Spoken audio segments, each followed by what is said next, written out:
అంతరాయ తిమిరోపశాంతయే శాంతపావనమచింత్య వైభవం తం నరం వపుషి కుంజరం ముఖే మన్మహే కిమపి తుందిలం మహః.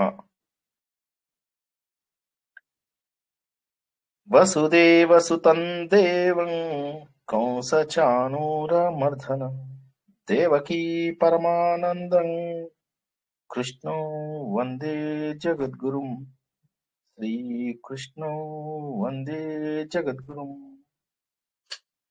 భగవద్బంధువులకు, ఆత్మస్వరూపులకు, సత్యాన్వేషులకు పరమ పవిత్రమైనటువంటి నారాయణీయ ప్రవచనంలోకి స్వాగతం, సుస్వాగతం. భాగవతం 18,000 శ్లోకాలు ఎలా చదవాలి అనుకునే ప్రతి ఒక్కరికి అందులో ఉన్నటువంటి ప్రతి రహస్యాన్ని కూడా అత్యంత సులభంగా తెలియజేసేటటువంటి నారాయణీయం ఒక చిన్న మార్గం. అయితే నారాయణీయము కేవలము ఒక షార్ట్ కట్ మాత్రమే కాకుండా భక్తి ప్రధానమైంది అన్న విషయాన్ని మనము తెలుసుకున్నాం. అంటే కేవలము చిన్నగా ఉన్నాయి 18,000 శ్లోకాలని కుదించేశారు 1000 శ్లోకాలకి అంటే కుదించినట్టుగా ఉండదు. అది భక్తి పూర్వకంగానే ఉంటుంది. ఎందుకంటే ఒక భక్తుడు ఎప్పుడూ కూడా తనకు భగవంతుడితో అనుసంధానమైనటువంటి ఆ భక్తిని మరింత ఉద్ధృతంగా కూడా మనకు ప్రకటింపజేస్తాడు. అంటే ఏదైతే భక్తి, ప్రేమ అని చెప్పేసి మనం చెప్పుకుంటామో అది మనకు మరింత గొప్పగా కనిపించేలాగా చేస్తాడు భక్తుడు. కాబట్టి ఏంటంటే ఒరిజినల్ పుస్తకం కంటే కూడా ఎప్పుడు కూడా మీరు చూసినట్లయితే భక్తులు రాసిన పుస్తకాలకు ఎక్కువ పేర్లు రావడం మనం చూస్తాం. ఉదాహరణకి వాల్మీకి రామాయణం మనమందరము ఇక్కడ పాటిస్తూ ఉంటాం, ఫాలో అవుతూ ఉంటాం. నార్త్ ఇండియాకి వెళ్తే వాళ్ళు తులసీదాస్ రామాయణాన్ని ఎక్కువగా పాటిస్తూ ఉంటారు. తప్పేమీ లేదు అందులోపల. అదేవిధంగా భాగవతం కనుక తీసుకున్నట్లయితే వ్యాస భాగవతము ఇండియా మొత్తంలో ఉంటే మనకు పోతన భాగవతాన్ని పాటిస్తూ ఉంటారు. ఎందుకంటే పోతన భాగవతంలో మరింత భక్తి రస ప్రధానంగా ఉంటుంది కాబట్టి తప్పులేదు. భక్తులు కొంత ఏం చేస్తారంటే మధ్య లోపల వాళ్ళ భక్తికి అనుగుణంగా కొన్ని విషయాలని ప్రత్యేకంగా రాయడం అంటూ జరుగుతుంది, అంతే. అయితే మొదటి కథ ఏదైతే మూలం ఉంటుందో ఆ కథలో ఎప్పుడు కూడా తేడా ఉండదు. అదే విధంగా నన్నయ్య తిక్కన, ఎర్రాపరిగడ వాళ్ళు మహాభారతాన్ని రాసినప్పుడు కూడా దాదాపుగా మహాభారతంలో ఉన్నటువంటి అన్ని శ్లోకాలకు డైరెక్ట్ ట్రాన్స్లేషన్ అనేది అయితే అంటామో అది రాసినప్పటికీ కూడా వీరు కొన్ని సొంత అభిప్రాయాలను రాయడం అంటూ జరిగింది అనమాట. అవి కూడా చాలా అద్భుతంగా రాయడం మనం తెలుసుకున్నాం. అంటే ఏంటంటే భక్తుడు ఏ విధంగానైతే భగవంతుడిని ప్రార్థిస్తాడో భగవంతుడు అదే విధంగా భక్తుడికి ప్రతిస్పందన అందించడం అనేది జరుగుతుంది. అదే నారాయణీయం లోపల మనం మొదటి 3 దశకాలలో తెలుసుకున్నాం. భక్తుడు ఎలా పిలుస్తున్నాడు భగవంతుణ్ణి. భగవంతుడా, నాకు ఏ విధమైనటువంటి రూపాన్ని నువ్వు అందించాలి, ఏ విధమైనటువంటి రూపంలో ఉన్నావు, నిన్ను నేను ఎలా చూస్తున్నాను, రూపం లేనటువంటి భగవంతుణ్ణి రూపం లోపల ఎలా పూజించవచ్చు, భగవంతుడు సౌందర్యాన్ని, భగవంతుడు మహిమల ద్వారా మొదటి దశకంలో, భగవంతుడి యొక్క సౌందర్యం ద్వారా రెండవ దశకంలో. సౌందర్యము అంటే ఇక్కడ కళ్ళకు కనిపించే అందమే కాదు, మనసుకు కనిపించేటటువంటి రమణీయ తత్వం. మళ్ళొకసారి చెప్తున్నా, కొద్దిగా జాగ్రత్తగా వినండి. ఇదేదో చిన్న కథలాగా అనుకోకుండా ఒక్కసారి ఫీల్ అవుతూ వినడానికి ప్రయత్నం చేయండి. కళ్ళకు కనిపించేది అందంగా ఉంటుంది, ఓకే, కానీ సౌందర్యం అంటే అది కాదు. మనం మనసుకు నచ్చడం, మనసుకు ప్రశాంతత కనిపించడం, మనసుకి ఆనందాన్ని, ఆహ్లాదాన్ని కనిపించడం, ఇలా కలిగించేటటువంటి ప్రతిదీ కూడా సౌందర్యమే. అందుకే సౌందర్యానికి సరైనటువంటి నిర్వచనం అంటే డెఫినేషన్ చెప్పడం కష్టం. సౌందర్యాన్ని ఇంగ్లీష్ లోపల అంటారు beauty is in the eyes of beholder అని చెప్పేసి. ఎవరైతే చూస్తారో వారి కళ్ళల్లోనే ఉంది అది. ఆమె ఎలా ఉంది అంటే నా కళ్ళతో చూడు అంటారు, నా కళ్ళతో చూడు అని. ఎందుకంటే అక్కడ కళ్ళు కాదు కావాల్సింది, ఆ కళ్ళ వెనుక ఉన్నటువంటి మనస్సు అనేటటువంటి ఇంద్రియం. ఆ మనస్సు అనేటటువంటి ఇంద్రియము భక్తితో నిండినప్పుడు ఏమవుతుంది, ఆ విషయాన్ని తెలియజేస్తూ ఆయన ఉత్తమ భక్తుడు అనేవాడు ఎలా ఉండాలి అనే విషయాన్ని మనము 3వ దశకం లోపల తెలుసుకున్నాము. ఇక 4వ దశకము మనం గత 2 వారాల కింద 3 వారాల కింద అనుకుంటాను బహుశా, అప్పుడు తెలుసుకున్నప్పుడు మనం ఏమని తెలుసుకున్నాము, భగవంతుణ్ణి ఏ విధంగా మనము పొందొచ్చు.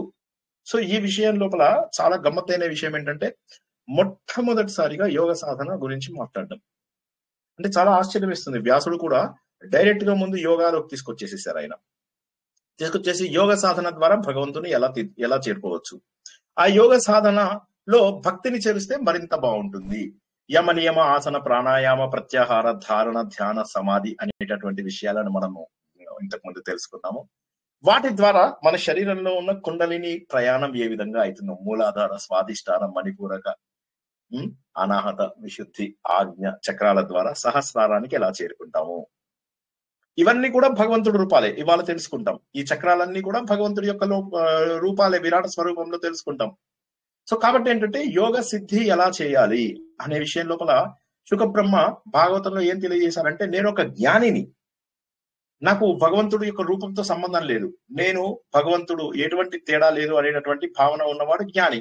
నాలోనే భగవంతుడి తత్వం ఉంది, భగవంతుడు సర్వవ్యాపి, సర్వశక్తిమంతుడు అనేటటువంటి భావన ఉన్నటువంటి శుకబ్రహ్మ కూడా ఆయన భాగవతం విన్నప్పుడు, భాగవతం చెప్పాల్సి వచ్చినప్పుడు చాలా ఆనందపడేవాడు. ఎందుకంటే ఎన్నోసార్లు నేను చెప్పాను మన గత ప్రవచనాలలో కూడా, 18 పురాణాల లోపల కూడా అత్యంత ఉన్నతమైనటువంటిది భాగవతం. ఈ భాగవతం అనేటటువంటిది భక్తికి, వైరాగ్యానికి, జ్ఞానానికి చక్కటి మార్గం. వీటి ద్వారా ఏమవుతుందంటే మన సంసార జీవితంలోంచి మనము బయటికి రాగలుగుతాం, తరించగలుగుతాము. తర్వాత ముక్తి. అందుకే భాగవతము, భక్తి, జ్ఞానము, వైరాగ్యము తరింపజేసేది. తర్వాత ముక్తి. తరింపజేయడం అంటే కేవలము ఈదుకుంటూ బయటికి వెళ్ళడం, ఈ ఒడ్డు నుంచి ఆ ఒడ్డుకి వెళ్ళడం. అక్కడికి వెళ్ళిన తర్వాత అక్కడి నుంచి మళ్ళీ మోక్షం కూడా వెళ్ళాలి కదా, మోక్ష సాధన కూడా చేయాలి. మోక్షం అంటే మరొకసారి జన్మ రానటువంటి తత్వం. దీని గురించి మనము ఎలా తెలుసుకున్నాము గత వారము అంటే, భగవంతుడిలోకి నేను ఐక్యం అయిపోయినప్పుడు ముందు నా సాలోక్య, సారూప్య, సాయుధ్యం ఇవన్నీ తెలుసుకున్నాం కదా. వీటన్నిటి ద్వారా నేను వస్తాను, బ్రహ్మలోకం ద్వారా వస్తాను, బ్రహ్మలో కలిసిపోతాను. బ్రహ్మలో కలిసిపోయిన తర్వాత బ్రహ్మకు కూడా ఒక సమయం ఉంటుంది. ఆ సమయం తర్వాత బ్రహ్మ కూడా తన అవతారాన్ని చాలిస్తాడు.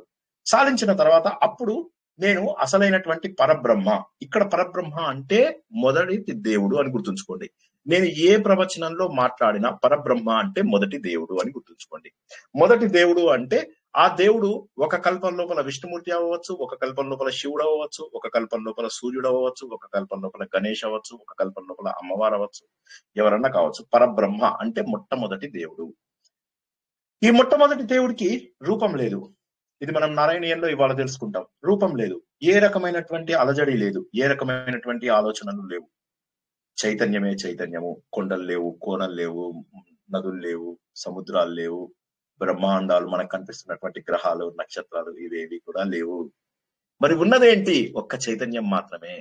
ఆ చైతన్యం ఉన్నప్పుడు భగవంతుడు తనలోంచి ఈ సృష్టి మొత్తాన్ని సృష్టించాడు.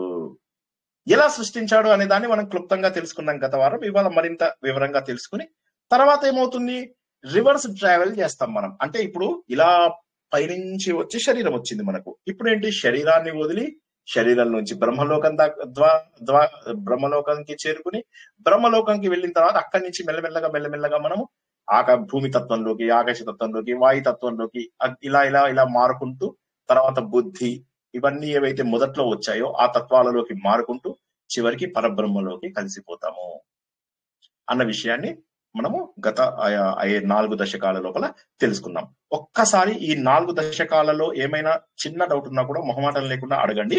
ఇప్పుడు మనం వెంటనే ఎవరికి ఏమి ప్రాబ్లమ్స్ లేకపోతే 5-6 దశకాలని మనము తెలుసుకోవడానికి ప్రయత్నం చేద్దాం. తర్వాత ఇవాళ వీలైతే 5 నుంచి 10 వరకు తెలుసుకుందాం. ఎందుకంటే అన్ని కూడా ఒకదానితో ఒకటి సంబంధం ఉన్నటువంటివి. ఎవరికి ఏ డౌట్ ఉన్నా కూడా అడగండి. ఇప్పటివరకు మనం తెలుసుకున్న 4 దశకాలలో.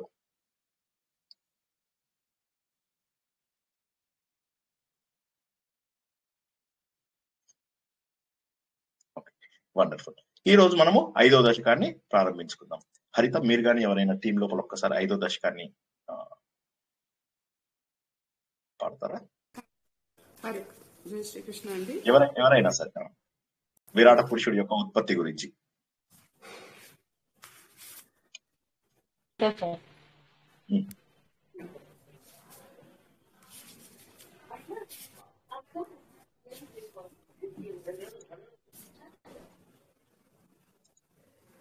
రమాదేవి గారు 5వ దశకము చదవండి. జై శ్రీకృష్ణ. వ్యక్తావ్యక్తమిదన్న కించిద్ భవత్ ప్రాకృత ప్రక్షయే మాయాయాం గుణసామ్యరుద్ధ వికృతౌ త్వయ్యగతాయాం లయం నో మృత్యుశ్చ తదామృతం చ సమభూన్నాన్హో నరాత్రే స్థితిః తత్రైకస్త్వమశిష్యథా కిల పరానంద ప్రకాశాత్మన. చదవమంటారా రెండోది కూడా? చదివేయండి. మొత్తం మొత్తం దశకం అంతా కూడా ఒకటే ఒకటే లింక్ ఉంది, అది మొత్తం చదివేసేయండి. కాలః కర్మ గుణాశ్చ జీవ నివహాః విశ్వం చ కార్యం విభో చిల్లీలారతిమేయుషి త్వయితదా నిర్లీనతామాయయుః తేషాం నైవ వదంత్య సత్వమయి భోః శక్యాత్మనా తిష్ఠతాం నో చేత్ కిం గగన ప్రసూన సదృశాం భూయో భవేత్ సంభవః. एवञ्च विपरार्थकालविगता वीक्षांसि सृक्षात्मिकाम् बिभ्राणे त्वयि चक्षुभे त्रिभुवने भावाय माया स्वयम् मायातः खलु कालशक्तिरखिला दृष्टम् स्वभावोऽपि च प्रादुर्भूय गुणान् विकास्य विदधुः तस्याः सहायक्रियाम् माया सन्निहितो प्रविष्टवपुषा साक्षीति गीतो भवान् भेदैस्तां प्रतिबिम्बितो विविशिवान् जीवोऽपि नैवापरः कालादिप्रतिबोधिताथ भवता सञ्चोदिता च स्वयं माया सा खलु बुद्धितत्त्वमसृजद् योऽसौ महानुच्यते तत्रासौ त्रिगुणात्मकोऽपि च महान् सत्त्वप्रधानः स्वयं जीवेऽस्मिन् खलु निर्विकल्पम् अहमित्युद्बोधनिष्पादकः चक्रेऽस्मिन् सविकल्पबोधकमहन्त्यत्वम् महान् खल्वसौ सम्पुष्टं त्रिगुणैस्तमोति बहुलम् विष्णो भवत्प्रेरणात् सोऽहं च त्रिगुणाक्रमात् त्रिविधताम् आसाद्य वैकारिको भूयस्तैजसतामसाविति भवन् आद्येन सत्त्वात्मना देवानिन्द्रियमानिनो कृत दिशा वातार्कपाश्यश्विनो वह्नीनान्द्राच्युतमित्रकान् विधो विधि श्रीरुद्रशारीरकान्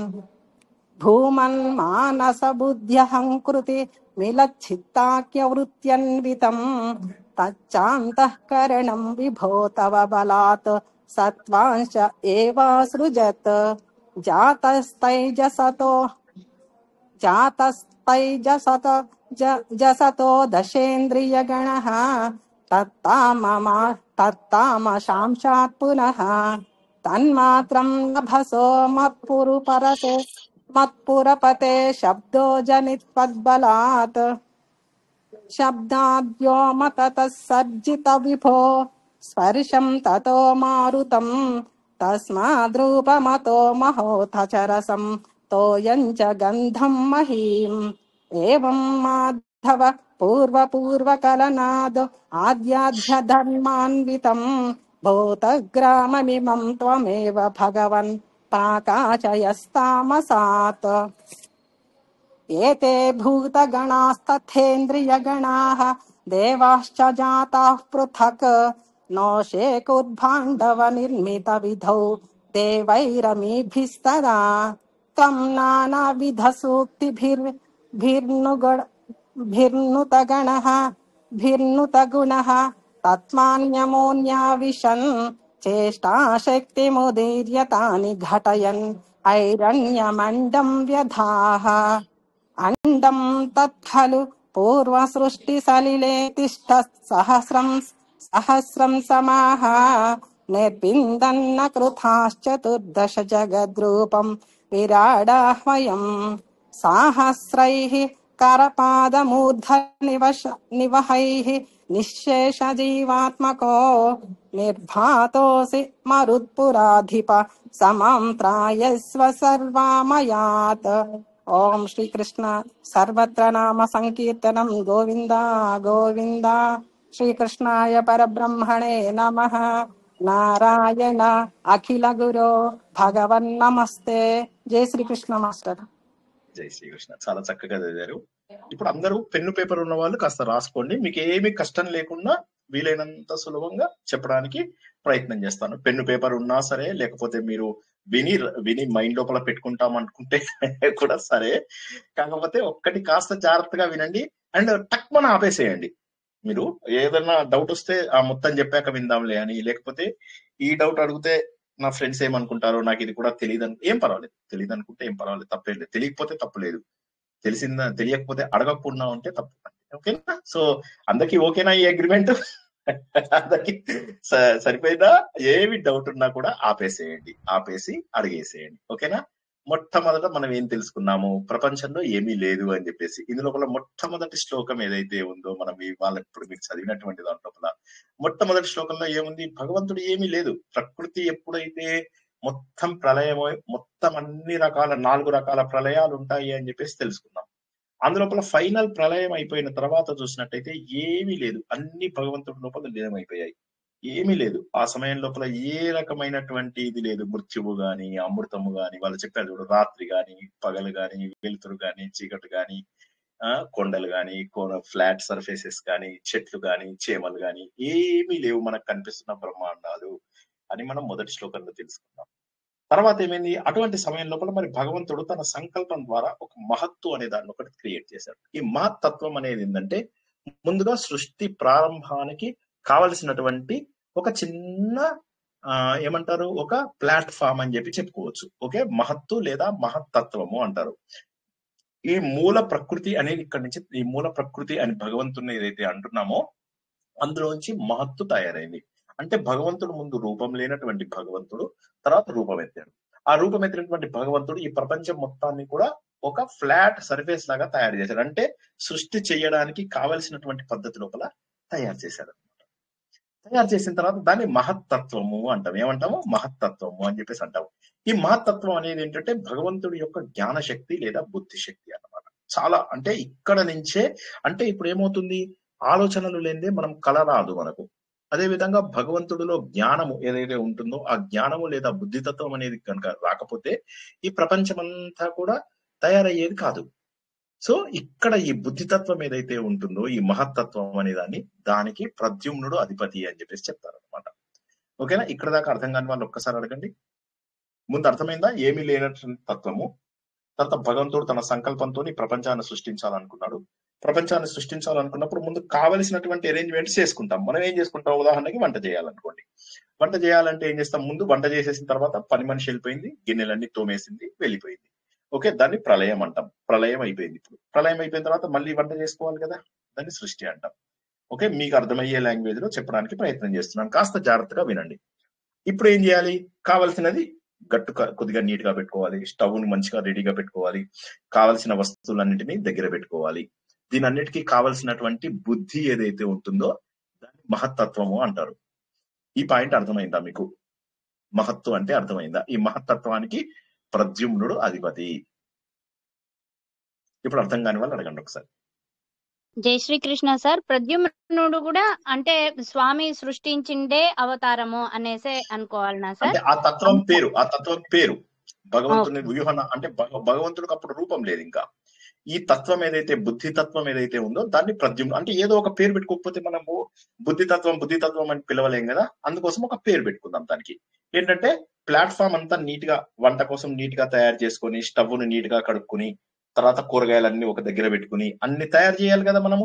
ఆ తయారు చేయడానికి కావలసినటువంటివి ఆలోచనలన్నీ కూడా సిద్ధం చేసుకుని వచ్చేది ఏదైతే ఉంటుందో ఆ వచ్చేదాన్ని బుద్ధి అంటారు. బుద్ధి అంటే ఏమేం చేయాలి, ఎలా చెయ్యాలి అన్ని ప్లానింగ్ చేసుకునేటటువంటి తత్వము, దాన్ని మహత్ తత్వము అంటాము.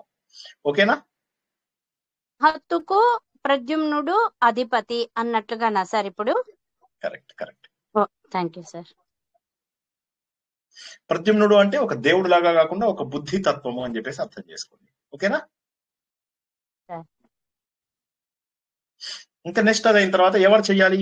నేను చెయ్యాలి అని చెప్పేసి ఏదైతే అనుకుంటామో దాన్ని సంకర్షణుడు అంటారు. సంకర్షణుడు అనేసరికి ఏమైతుందంటే అహంకారం అంటే పొగరు కాదు. అహంకారం అంటే నేను అనేటటువంటి భావన అనే దాన్ని అహంకారము అంటారు. ఈ అహంకారం ఏమైందంటే, మనం వంట చేసేటప్పుడు ఏం చేస్తాము, కింద మనము గ్యాస్ స్టవ్ వెలిగిస్తాం. వెలిగించిన తర్వాత దాన్ని చక్కగా సిమ్ లో పెట్టి వంట చేస్తే ఒక రకంగా వంట తయారవుతుంది, మీడియం లో పెడితే ఒక రకంగా తయారవుతుంది, తర్వాత బాగా హై ఫ్లేమ్ లో పెడితే వంట ఒక రకంగా తయారవుతుంది. సింపుల్. వంట కావాలా, మనకి ఎలాంటి వంట కావాలి, ఏం వంట కావాలి అన్ని డిసైడ్ చేసుకున్నాం కాబట్టి ఈ 3 గుణాలని సాత్విక, రాజసిక, తామసిక గుణాలు అని ఈ 3 తయారయ్యాయి. అహంకార తత్వంలోంచి మనకి ఏవైతే ఉన్నాయో అందులోపల సాత్విక అహంకారము, రాజసిక అహంకారము, తామసిక అహంకారము తయారయ్యాయి. ఈ సాత్విక అహంకారం ఏదైతే ఉందో ఈ సాత్విక అహంకారాన్ని వైకారికము అంటారు. తెలుసుకోగలిగి జ్ఞాపకం ఉంచుకోండి, లేకపోతే సాత్విక అహంకారము అని చెప్పేసి గుర్తుంచుకోండి. నెక్స్ట్ రెండో దాన్ని ఏమంటారంటే రాజసిక అహంకారము అంటారు. దీన్ని లేదా ఉత్త రాజసం అని చెప్పేసి తైజసికము అంటారు. ఉత్త రాజసిక అహంకారం అని గుర్తుంచుకున్నా చాలు. తర్వాత తామస అహంకారము, దీన్ని తమస్సు అంటారు. వైకారికము, తైజసికము, తమస్సు. ఈ 3 రకాల బుద్ధులలోంచి ఈ ప్రపంచం అంతా కూడా పుట్టింది. మన ప్రపంచం అంతా కూడా ఈ సాత్విక, రాజసిక, తామసిక గుణాలు లేకపోతే అసలు ప్రపంచము లేదు. సో ఇది పుట్టడానికి కారణం ఏంటి? అహంకార తత్వము. ఎవరైతే సంకర్షణుడు అని చెప్పేసి భగవంతుడి యొక్క ఒక రూపాన్ని మనము పూజిస్తామో ఆ సంకర్షణుడు ద్వారా ఇవన్నీ తయారయ్యాయి. ఉదాహరణకి నేను వేరు, వీడు వేరు, వీడు వేరు, వీడు వేరు, వాడు వేరు. దీన్ని అహంకార తత్వము అంటారు. ఈ అహంకార తత్వంలోంచి ఏమొస్తాయంటే సాత్విక, రాజసిక, తామసిక గుణాల యొక్క లక్షణాలు ఏర్పడతాయి. ఏర్పడినప్పుడు ఏమవుతుంది?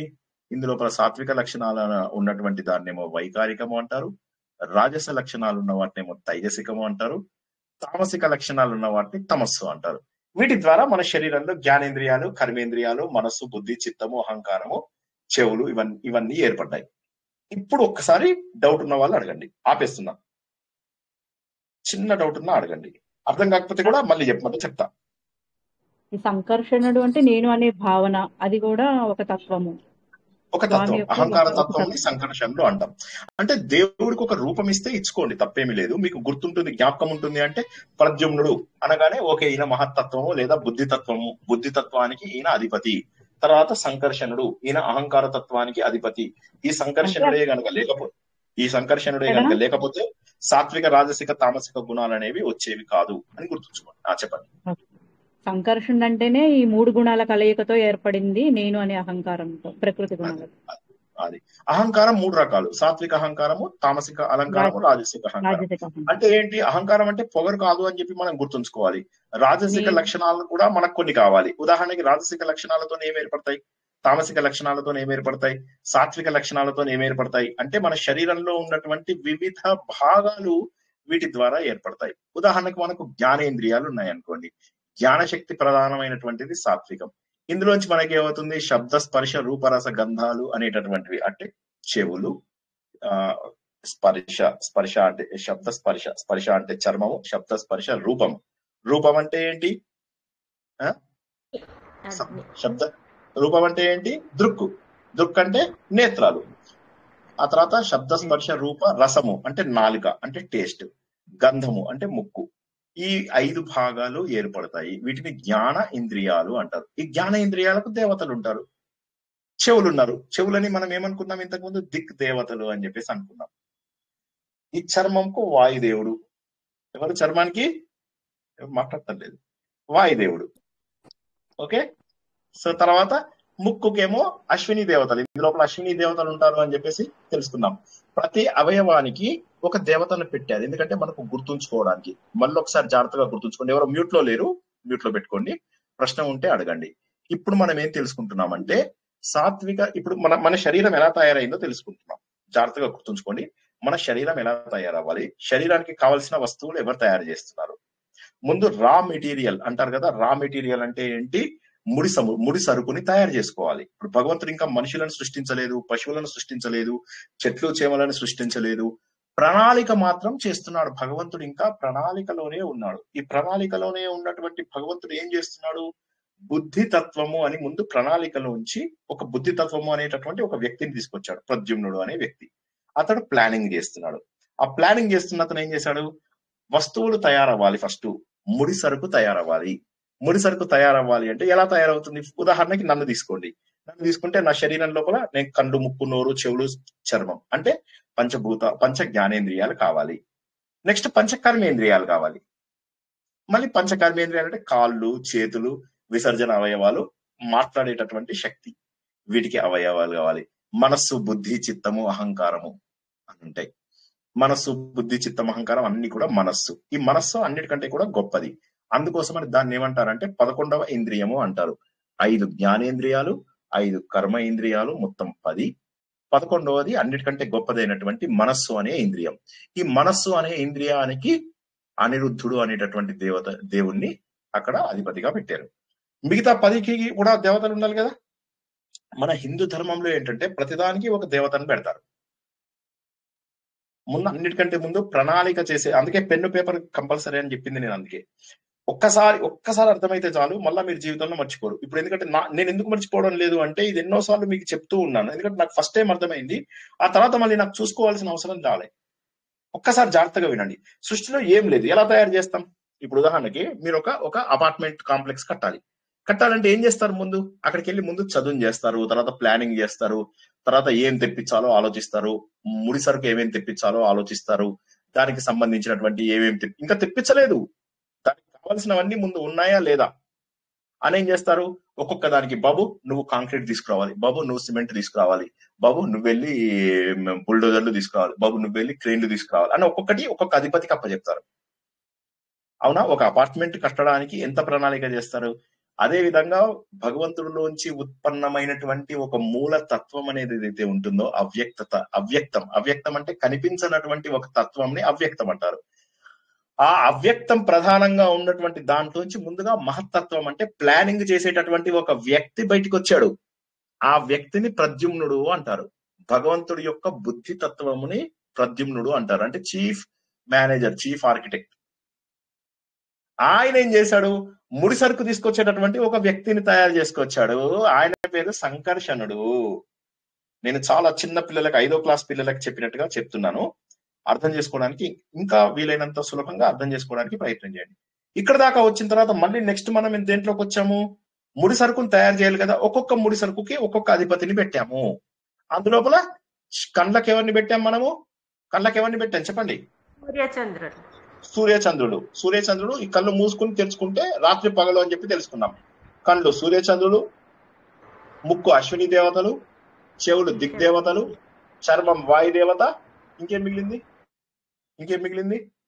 నోరు అనేది ఏంటి? అగ్నిదేవత, అగ్ని లేదా వరుణుడు. ఓకే, వరుణుడు ఒక కర్మేంద్రియం. నోరు అనేది 2 ఫంక్షన్స్ చేస్తుంది. ఒకటి కర్మేంద్రియము, ఒకటి జ్ఞానేంద్రియము. నోరు 2 పనులు చేస్తుందా లేదా చెప్పండి? నోరు 2 పనులు చేస్తుంది కదా. ఒకటి మాట్లాడుతుంది, ఒకటి రుచి చూస్తుంది. రుచి చూసినప్పుడు దాన్ని జ్ఞాన ఇంద్రియము అంటారు. జ్ఞానము అంటే మీకు తెలియజేయడాన్ని జ్ఞానము అంటారు. అదే కనుక నోరు మాట్లాడుతుంది అనుకోండి, దాన్ని కర్మ ఇంద్రియము అంటారు. జ్ఞాన ఇంద్రియము, కర్మ ఇంద్రియము. నాలుక 2 రకాలు. ఎప్పుడైతే అది జ్ఞానంగా ఉందో వరుణుడు అంటాము. ఎప్పుడైతే అది కర్మ చేస్తుందో అప్పుడు అగ్ని అంటాం. సో ఇప్పుడు మనకేమైంది? 5 దేవతలు తెలిసిపోయారు మనకు. ఇంకో 5 దేవతలు కూడా తెలియాలి కదా. చేతులకు ఇంద్రియాలు. బ్రహ్మదేవుడు సృష్టి కార్యం కోసం అని చెప్పేసి. మన కాళ్ళేమో ఇంద్రుడి కోసము. మన విసర్జన అవయవము దానికేమో మిత్రుడు. ఇంకేమన్నా మిగిలాయా? అన్ని అయిపోయినాయా? చేతులు ఇంద్రుడు కదా సార్? చేతులు ఇంద్రుడు, కాళ్ళు ఉపేంద్రుడు అంటే కూడా ఇంద్రుడి యొక్క ఒక అంశే, విష్ణుమూర్తి యొక్క ఒక అంశ. మనము వామనుడుగా తెలుసుకునే వ్యక్తి ఎవరైతే ఉన్నారో ఆయనని ఉపేంద్రుడు అని కూడా అంటారు. ఓకే, ఉప ఇంద్రుడు అంటే మీనింగ్ ఏంది? ఇంద్రుడికి సమీపముగా ఉన్నటువంటి వ్యక్తి అని చెప్పేసి ఆయన. ఇది ఇంద్రుడు, కాళ్ళేమో ఉపేంద్రుడు. ఓకే, విసర్జన అవయవాలలో ఒకటేమో సృష్టి కార్యానికి చేసేటటువంటి దాన్నేమో ఎవరని చెప్పామో? బ్రహ్మదేవుడు. ఇంకొక దానికి మిత్రదేవుడు. ఇంకా మిగిలింది ఏంటి? నోరేమో అగ్నిదేవత. సో ఇప్పుడు 10 రకాల దేవతల్ని తయారు చేశాడు. ఇంకా మనుషులు తయారు కావాలి, ఎవరు తయారు కావాలి? వీటన్నిటికీ ముందు ఒక అధిదేవతలను తయారు చేశాడు. డిపార్ట్మెంట్ ఎలొకేషన్ జరిగింది ఇప్పటి వరకు. ఓకేనా లేదా చెప్పండి? ఫస్ట్ ఆపేస్తున్నాను, చెప్పండి. శరీరం భూమి తత్వమే కదా సార్. 80% వాటర్ అంటే భూమిలో కూడా వాటర్ 80% ఉంటుంది. నా అభిప్రాయం. భూమి మన శరీరం పంచభూత తత్వం. ఇంకెవరికైనా డౌట్స్ ఉన్నాయా? మన శరీరం అనేటటువంటిది పంచభూత తత్వము, 5 భూతాలు ఉన్నాయి మన శరీరంలో. దీనికి మనం ఉదాహరణ తెలుసుకున్నాం, అందరికీ జ్ఞాపకం ఉండే ఉంటుంది. నేను ఆకాశంలోంచి పరిగెడుతున్నాను, మన శరీరం అంతా కూడా ఆకాశం ఉంది. ఆకాశం అంటే స్థలము. పరిగెడుతున్నప్పుడు ఏమవుతుంది, నా లోపల ఆయాసం వస్తుంది, అంటే వాయువు, అవునా? తర్వాత నెక్స్ట్ ఏంటి, వేడెక్కుతుంది శరీరం, అంటే అగ్ని. తర్వాత మెల్లగా నీళ్ళు వస్తాయి, చెమట వస్తుంది, అంటే నీటి తత్వం. తర్వాత నా చెమటలోంచి మట్టి వస్తుంది, సో మట్టి తత్వం. 5 రకాలు ఉంటాయి శరీరంలో. ఓకే, ఇప్పటి వరకు అర్థం కాని వాళ్ళు ఎవరన్నా అడగండి. అహంకారం అనేది 3 రకాలుగా విడిపోతుంది. దాన్ని ఏమంటారు? వైకారికము, తైజసికము, తమస్సు. సాత్వికము, రాజసము, తామసము. ఈ 3 లక్షణాలతోటి మనకు ఇంద్రియాలు ఎలా తయారవ్వాలి, పంచ జ్ఞానేంద్రియాలు, పంచ కర్మేంద్రియాలు ఎలా తయారవ్వాలి అని చెప్పి తెలుసుకున్నాం. ఇందులోపల సాత్విక బుద్ధితోటి మనస్సు కూడా తయారవుతుంది. ఈ మనస్సుకు ఇంద్రుడు, మనస్సు యొక్క అధిపతి పేరు అనిరుద్ధుడు. ఇప్పుడు ఒకసారి ఎవరైనా అర్థం కాని వాళ్ళు చెప్పండి. ఇదే మనము నారాయణీయంలో తెలుసుకుంటున్నాం. ఇదే విషయాన్ని మనము నారాయణీయంలో తెలుసుకుంటున్నాం. అర్థమైందా లేదా? మళ్ళీ ఒకసారి చెప్పనా? కృష్ణ సార్, ఇప్పుడు ఈ సాత్వికంకు ఇట్లాంటి దాంట్లకు ఈ పేర్లు మళ్ళా సెపరేట్ గా ఎందుకు ఇచ్చినారు సార్? ఇప్పుడు వరకు మనము సాత్వికం, రాజసికము, తామసికం అనే చదువుకున్నాం కదండి సార్. వైకారికము ఇటువంటివన్నీ ఎందుకు పేర్లు ఇచ్చినారు? దానికి ఏమన్నా స్పెసిఫిక్ మీనింగ్ ఏమన్నా ఉందా? సాత్విక, రాజసిక, తామసికాలు అనేటటువంటివి గుణాలు. సాత్విక అహంకారము, రాజసిక అహంకారము, తామసిక అహంకారానికేమో వైకారికము, తైజసకము, తామసకము అని చెప్పేసి పేరు పెడతారు. గుణములు, వాటిని గుణములుగా మనలో ప్రతిబింబించే గుణములుగా తీసుకున్నప్పుడు సాత్విక, రాజసిక, తామసిక గుణాలుగా మాట్లాడతారు. వాటిని అహంకారాలతోని ఎప్పుడైతే మనకు అవయవాలు చేయడానికి ముడిసరుకుగా ఉపయోగిస్తున్నామో అప్పుడు దాన్ని వైకారికము, తైజసికము, తమస్సు అని చెప్పేసి అంటారు. అర్థమైంది సార్. Thank you sir. జై శ్రీకృష్ణ. మొహమాటం లేకుండా చిన్న డౌట్ కూడా అడగండి, ఎందుకంటే ఇంకా ఇది ఒక్కసారి అర్థమైందంటే ఇక మొత్తం ఇంకా తర్వాత అంతా సులభం. ఇంకోటి ఏంటంటే 3 స్కందాలు దాటిపోయిన తర్వాత అన్ని కథలే ఇంకా. సో కాబట్టి ఇంకా కూడా అర్థం చేసుకోవడం ఇది. కానీ జై శ్రీకృష్ణ. దమయంతి గారు అడగండి. అహంకార తత్వం పేరేంటండి? బుద్ధి తత్వం ప్రద్యుమ్నుడు అన్నారు. అహంకార తత్వం పేరు సంకర్షణుడు. జై శ్రీ. జై శ్రీకృష్ణ. అందరు దేవతల పేర్లు తెలిసిపోయాయా? అందరి దేవతల పేర్లు తెలిసాయా సార్? ఒక్కసారి మళ్ళీ మూల ప్రకృతి, మహత్తు ఒక్కసారి చెప్పరా సార్? మూల ప్రకృతి అంటే అవ్యక్తం, సింపుల్. మూల ప్రకృతి అంటే అవ్యక్తం, అంటే భగవంతుడు ముందుగా రూపం లేదు.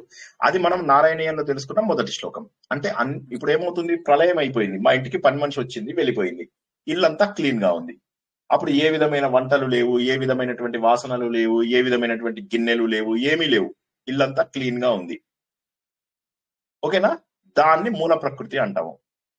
ఈ మూల ప్రకృతిలోంచి ఏమవుతుందంటే సాయంత్రం వంట అవుతుంది అని చెప్పి ప్రణాళిక చేస్తా నేను. అప్పుడు నన్ను ఏమంటారంటే మహత్తు అని చెప్పేసి అంటారు, లేదా బుద్ధి అని చెప్పేసి అంటారు. ఇక్కడి నుంచి నేను ఏం చేస్తానంటే ఏ వంట చేయాలి అని ఆలోచించినప్పుడు దానికి కావాల్సిన ముడి సరుకునంతా తయారు చేసుకోవడానికి సిద్ధం చేస్తాను. ముడి సరుకును సిద్ధం చేసుకోవడం కోసం అని చెప్పేసి డిపార్ట్మెంటలైజేషన్ చేస్తాను. అంటే అహంకారము.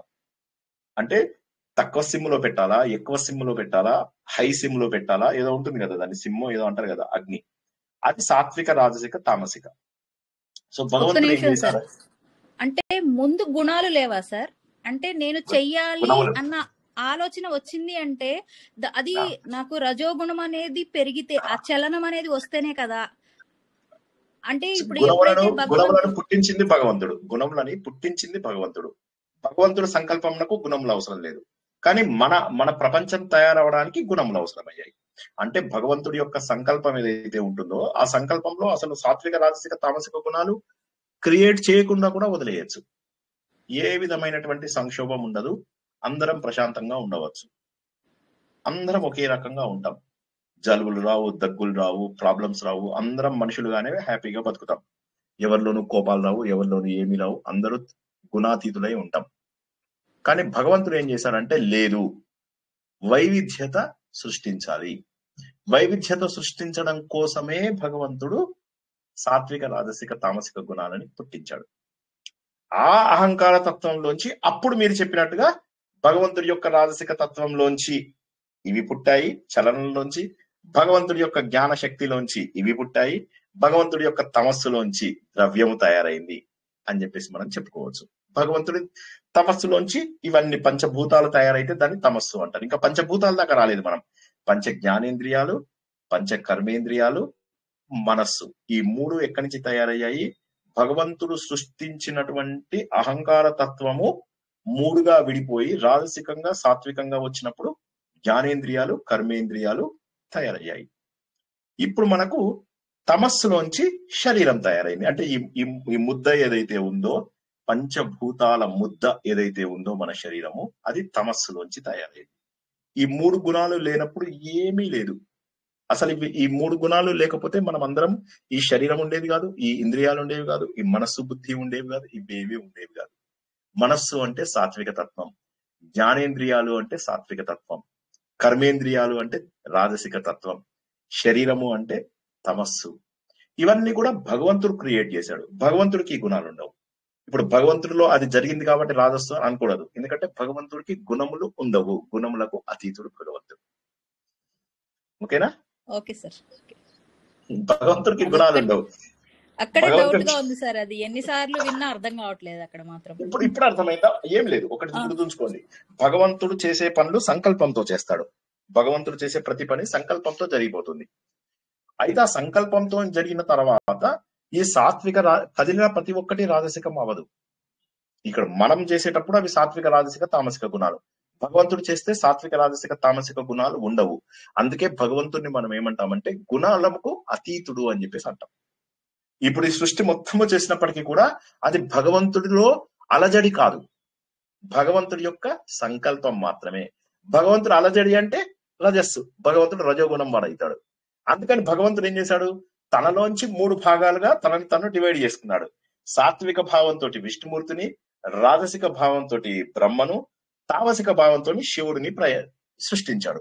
ఎవరైతే పరబ్రహ్మ అని చెప్పేసి మొట్టమొదటి దేవుడు ఉన్నాడో, మొట్టమొదటి దేవుడికి ఎటువంటి రూపము లేదు.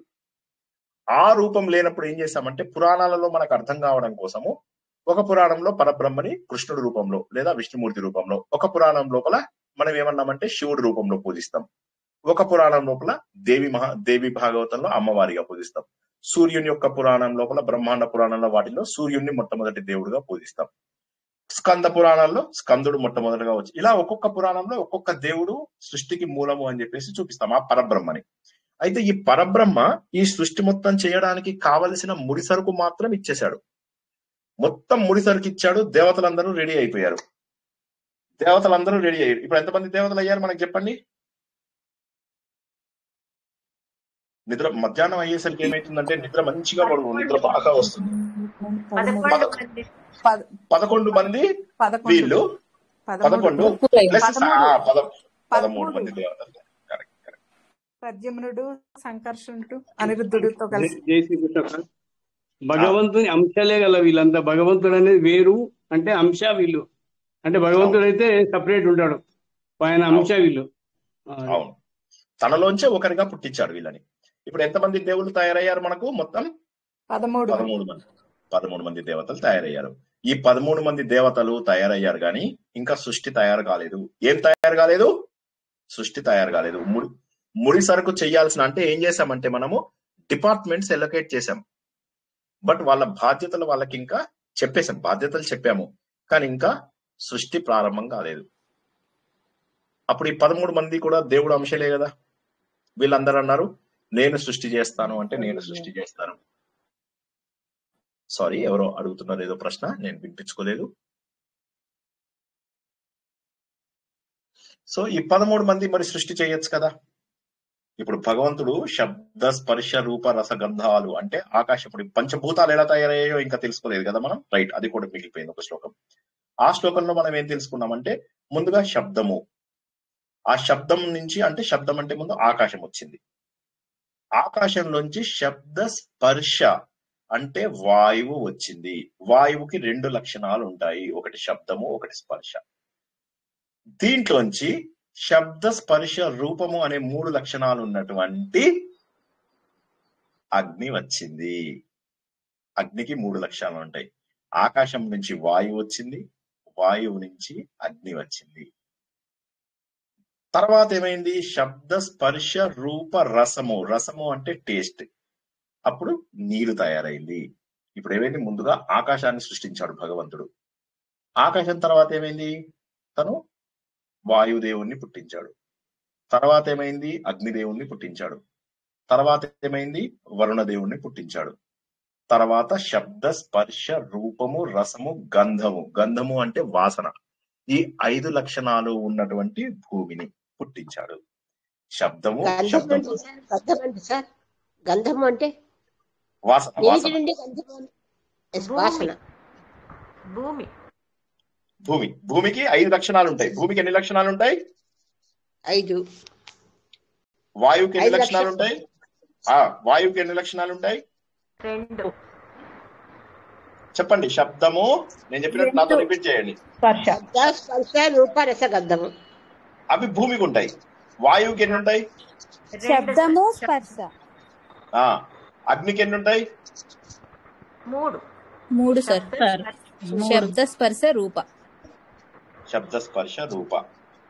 నీటికి ఎన్ని ఉంటాయి? 4. శబ్ద స్పర్శ రూప రస.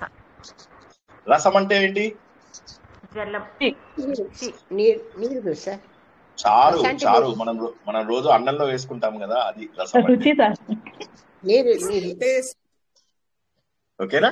సో ఇప్పుడు అర్థం కాని వాళ్ళు అడగండి. ఇప్పుడు ఏం తెలుసుకున్నామంటే మనము మళ్ళొకసారి ఇప్పటిదాకా విన్న వాళ్ళు లేదా మధ్యలో చిన్నగా బౌన్స్ అయిన వాళ్ళు కొద్దిగా మళ్ళీ జాగ్రత్తగా వినండి. ముందు దేవుడికి రూపం లేదు. ఏ పురాణం చదువుకున్నా ఇప్పుడు నేను చెప్పేవి ఉండి తీరవలసిందే. ఓకేనా? నారాయణీయంలో నేను అందుకే అంటున్నాను, నారాయణీయాన్ని you have to pay lot of attention. నారాయణీయంలో తత్వాన్ని వదలలేదు. చిన్న శ్లోకాలు కదా, ఏదో బడబడబడ చదివేద్దాం అని చెప్పేసి అనుకోకండి. చక్కగా అర్థం చేసుకొని చదవండి. ఎంత అద్భుతమైనటువంటి ఆనందంగా అనిపిస్తుందో. భాగవతం మొత్తం ఇందులో నింపేశారు. శబ్ద స్పర్శ రూపరస గంధాలు తయారైనది ఏదైతే ఉందో వీటిని ముందు తన్మాత్రలు అంటారు. సో అది ఇంకా కాంప్లికేట్ చేయను నేను. ఆ తన్మాత్రలు ఒకదాంతో ఒకటి కలిస్తే దాన్ని పంచీకరణం అంటారు. అవి వాయు పంచీకరణాలు, అగ్ని పంచీకరణాలు, జల పంచీకరణాలు, ఆకాశ పంచీకరణ ఇలా ఉంటాయి. వాటన్నిటి ద్వారా రకరకాల మనసు, బుద్ధి, చిత్తం, అహంకారం ఇలా రకరకాల వస్తువులు తయారవుతూ ఉంటాయి వాటితోటి. ఓకే, అవన్నీ ప్రస్తుతానికి మనం వదిలేద్దాం. పంచప్రాణాలు, ఉదాహరణకి వాయువు ఉంది, వాయువుతోటి పంచప్రాణాలు వచ్చాయి. వాయువు యొక్క దీంతో ప్రాణాపాన వ్యాన ఉదాన సమానం అనేటటువంటివి ఇట్లా వచ్చాయి. తర్వాత మన భూమి తత్వము, ఆకాశ తత్వము ఇవన్నీ కూడా వచ్చాయి. తర్వాత మనస్సు, బుద్ధి, చిత్తము, అహంకారము, ఇవి జ్ఞానము అనేటటువంటి 5 ఇలా రకరకాల పంచీకరణాల ద్వారా ఇవి మనకు అన్ని కూడా తయారయ్యాయి. ఇప్పుడు మన ఒక వ్యక్తికి కావలసినవన్నీ కూడా ఉన్నాయా లేదా చూద్దాం. రాజసిక గుణాల ద్వారా మనకు వచ్చినటువంటివి కర్మ ఇంద్రియాలు. కర్మ ఇంద్రియాలలో చేతులకు ఇంద్రుడు, కాళ్లకు ఉపేంద్రుడు, ఇలా మనకు మిగతా అవయవాలకు మిగతా దేవుడిని తెలుసుకుందాం. అదే విధంగా జ్ఞాన ఇంద్రియాలు ఏవైతే మనకు సాత్విక లక్షణాలు వైకారికం నుంచి వచ్చాయో ఆ లక్షణాల ద్వారా మనకు వాటికి ఒక దేవుడిని అసైన్ చేశారు. ఎందుకంటే it is very easy to remember like that. కళ్ళు అనగానే టక్కుమని ముందు తెలుసుకోవాలి సూర్యచంద్రుడు లేదా ఉత్త సూర్యుడు అనుకున్నా చాలు. నెక్స్ట్ ముక్కు అంటే అశ్విని దేవతలు, చెవులు అంటే దిగ్దేవతలు, నోరు అంటే వరుణుడు జ్ఞానేంద్రియం అయినప్పుడు, చర్మము అంటే వాయుదేవుడు. ఓకే, జ్ఞానేంద్రియాలకు దేవతలను అసైన్ చేసేశారు. కర్మ ఇవన్నీ రెడీ అయ్యాయి, కానీ ఇవి ఇంకా తయారవ్వలేదు. అందరూ కూడా వెయిట్ చేస్తున్నారు. అన్ని రెడీ అయిపోయింది, ముడిసరికంతా ఉంది, ఏడయ్యా వంట చేసేవాడు రాలేదు అని. అప్పుడు వీళ్ళు ఏం చేశారు, ఈ 10 మంది అసైన్ చేశారు కదా, వీళ్ళు వచ్చి వంట చేద్దామని ట్రై చేశారు. ప్రతి ఒక్కడు వంట చేయడానికి ప్రయత్నం చేస్తున్నారు, రావడం లేదు. అసలు వంటవాడు, పెద్ద వంటవాడు రావడం లేదు. చివరి శ్లోకము చదవమ్మా హరిత. ఎవరైనా వాసుదేవుడేనా సార్ లాస్ట్ కి వచ్చేది? వాసుదేవుడే కదా? వాసుదేవుడే. ఇంకా అక్కడ దాకా రాలేదు. ఒకసారి లాస్ట్ శ్లోకం చదవమ్మా. ఐదవ దాంట్లో 5లో లాస్ట్ కదా. అండం తత్ఖలు పూర్వ సృష్ట సలిలే తిష్టత్ సహస్రం సమాహ నిర్బిందన్న కృతాశ్చతుర్దశ జగద్రూపం విరాడాహ్వయం సాహస్రైః కరపాదమూర్ధనివహైః నిశ్శేష జీవాత్మకో నిర్భాతోసి మరుత్పురాధిప సమాం త్రాయస్వ సర్వామయాత్. Very good, nice. ఇప్పుడు ఇది ఈ ఒక్క శ్లోకము ఎందుకు ఎండ్ అయింది దీంతో? అందరూ ట్రై చేస్తున్నారు, అసలు వంటవాడు రాలా. వంటకు కావాల్సిన సరుకు అంతా అయింది, పంచభూతాలు రెడీ అయ్యాయి, పంచ జ్ఞానేంద్రియాలు రెడీ అయ్యాయి, పంచ కర్మేంద్రియాలు రెడీ అయ్యాయి. ఎప్పుడైతే పంచభూతాలు అని నేను అన్నానో అందులోపలనే మీరు ఏమనుకుంటారంటే ఇవి కూడా తయారయ్యాయి అని గుర్తుంచుకోండి. ఇవి మన పంచ ప్రాణాలు, అవి కూడా మనసు, బుద్ధి, చిత్తం, అహంకారము, జ్ఞానము, ఇవన్నీ కూడా అందులో తయారయ్యాయి. అందులో సెపరేట్ ప్రాసెస్. అది ఇవాళ చెప్తే కన్ఫ్యూజ్ అవుతారు. పంచీకరణం అంటే ఏంటంటే ఈ తన్మాత్రలు ఒకదాంతో ఒకటి కలిస్తే వచ్చే వాటిని పంచీకరణం అంటారు. అది మనం ఇంతకు ముందు చాలా సార్లు తెలుసుకున్నాము. ఇవాళ చెప్తే కన్ఫ్యూజ్ అవుతారు. ఇప్పటికి ప్రస్తుతానికి గుర్తుంచుకోండి. తమస్సుతోటి కొన్ని తయారయ్యాయి, రజస్సుతో కొన్ని తయారయ్యాయి, సాత్విక వైకారికంతో కొన్ని తయారయ్యాయి. వైకారిక, తైజస, తమస్సు ఈ మూడింటితోటి వంటకు కావాల్సిన వస్తువులన్నీ తయారయ్యాయి. కానీ వంట చేసేవాడు లేడు. అప్పుడు అంటున్నాను అనమాట, నువ్వు సృష్టికి పూర్వము ఏదైతే ఉన్నావో ఆ కారణ జలం లోపల, బ్రహ్మాండంలో నువ్వు ఉన్నావు. అందులోపల ఒక అంధరూపం లోపల ఉన్నావు. నువ్వు తెలుసు నీకు ఎలా సృష్టి చేయాలో నీ ఒక్కడికే తెలుసు. మేము ఎంత ట్రై చేసినా కూడా కుదరదు. అందుకని నువ్వు 14 అంతస్తుల ఒక భవనాన్ని నిర్మించావు, ఒక పెద్ద బంగ్లా నియమించేసి.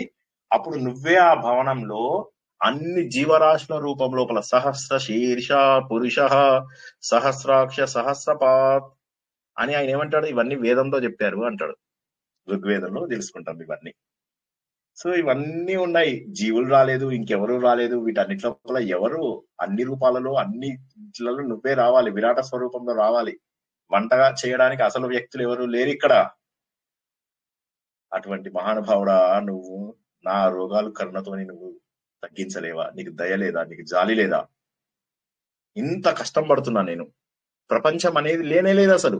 అటువంటి ప్రపంచంలో ఈ గుణములను తయారు చేశావు, దానికి కావలసినటువంటి వస్తువులను తయారు చేశావు, ప్రణాళిక కోసం అని చెప్పేసి ప్రద్యుమ్నుని తయారు చేశావు. పనులు విడగొట్టడం అనే దాన్ని అహంకారం అంటారు. అహంకారం అంటే ఈ పని నువ్వు చేయి, ఆ పని నువ్వు చేయి, ఈ పని నువ్వు చేయి, ఇది నేను చేస్తా, దీన్ని అహంకారం అంటారు. అహంకారం అంటే నేను అనే భావన, నువ్వు అనే భావన, వాడు అనే భావన, నన్ను వేరే వాడితో విభేదించేటటువంటి భావన. అటువంటివి అన్ని నువ్వు తయారు చేసి రెడీ పెట్టావు. కానీ మాకెవరికి వంట చేయడం రాదు. నీకు తెలుసు, ఇంతకు ముందు నువ్వు ఇంతకు ముందు కల్పన లోపల చేసావు. నువ్వు పరబ్రహ్మ ప్రతికల్పానికి కూడా ఈ ప్రళయాలన్నీ కూడా అవుతాయి. ప్రళయాలు ఒక్కసారి చెప్పనా క్విక్ గా? ఇంతకు ముందు చెప్పినవి ఒకసారి చెప్తాను. మనం ప్రతిరోజు పడుకుంటాం కదా, పడుకున్నప్పుడు నిద్ర లోపల మనము శరీరాన్ని వదిలేస్తాము. దాన్ని నిత్య ప్రళయం అంటారు. అందుకే పొద్దున లేవగానే ఏం చేయాలి? పాచిముఖం వేసుకోవాలి. పాచిముఖమే లేదు లేదు నేను చెప్తా చూడండి ఏం చేయాలో నేను చెప్తా చూడండి. పాచిముఖం వేసుకొని, ఓకే, అగ్నిదేవుడి దగ్గరికి వెళ్ళి అక్కడ కూర్చొని వంట చేయాలి. వంట చేసి అపవిత్రంగా ఉండాలి. శరీరం ఏమో మలినమైపోయింది. ఈ శరీరం ఏమో అప్పటికి మనం వదిలేసిన శరీరంలోకి మళ్ళీ ప్రవేశించాం. మనం ప్రతిరోజు చనిపోయి మళ్ళీ లేస్తున్నాం.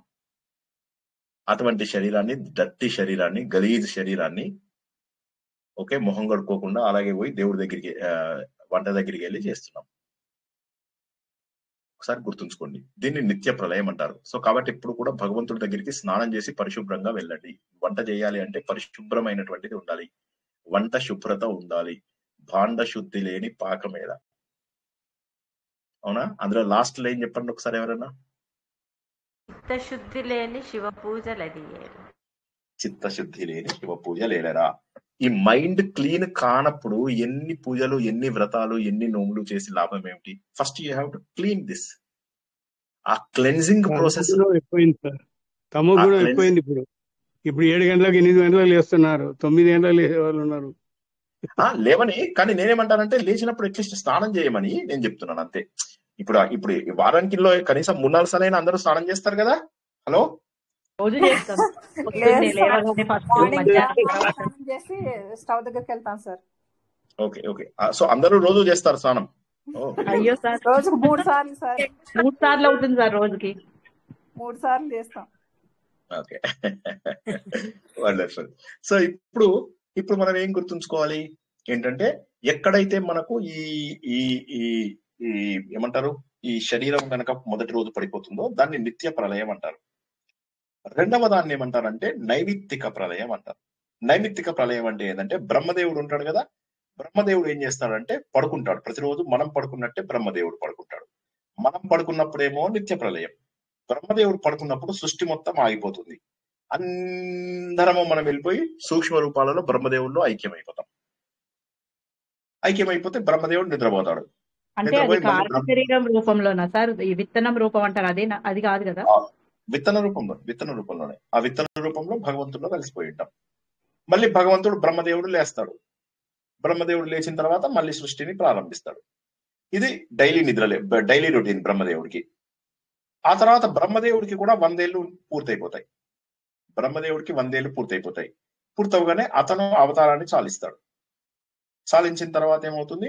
అప్పుడు తన కింద ఉన్నటువంటి లోకాలన్నీ కూడా, దీన్ని ప్రాకృతిక ప్రళయం అంటారు. అంటే మొత్తం అన్ని నాశనం అయిపోతాయి.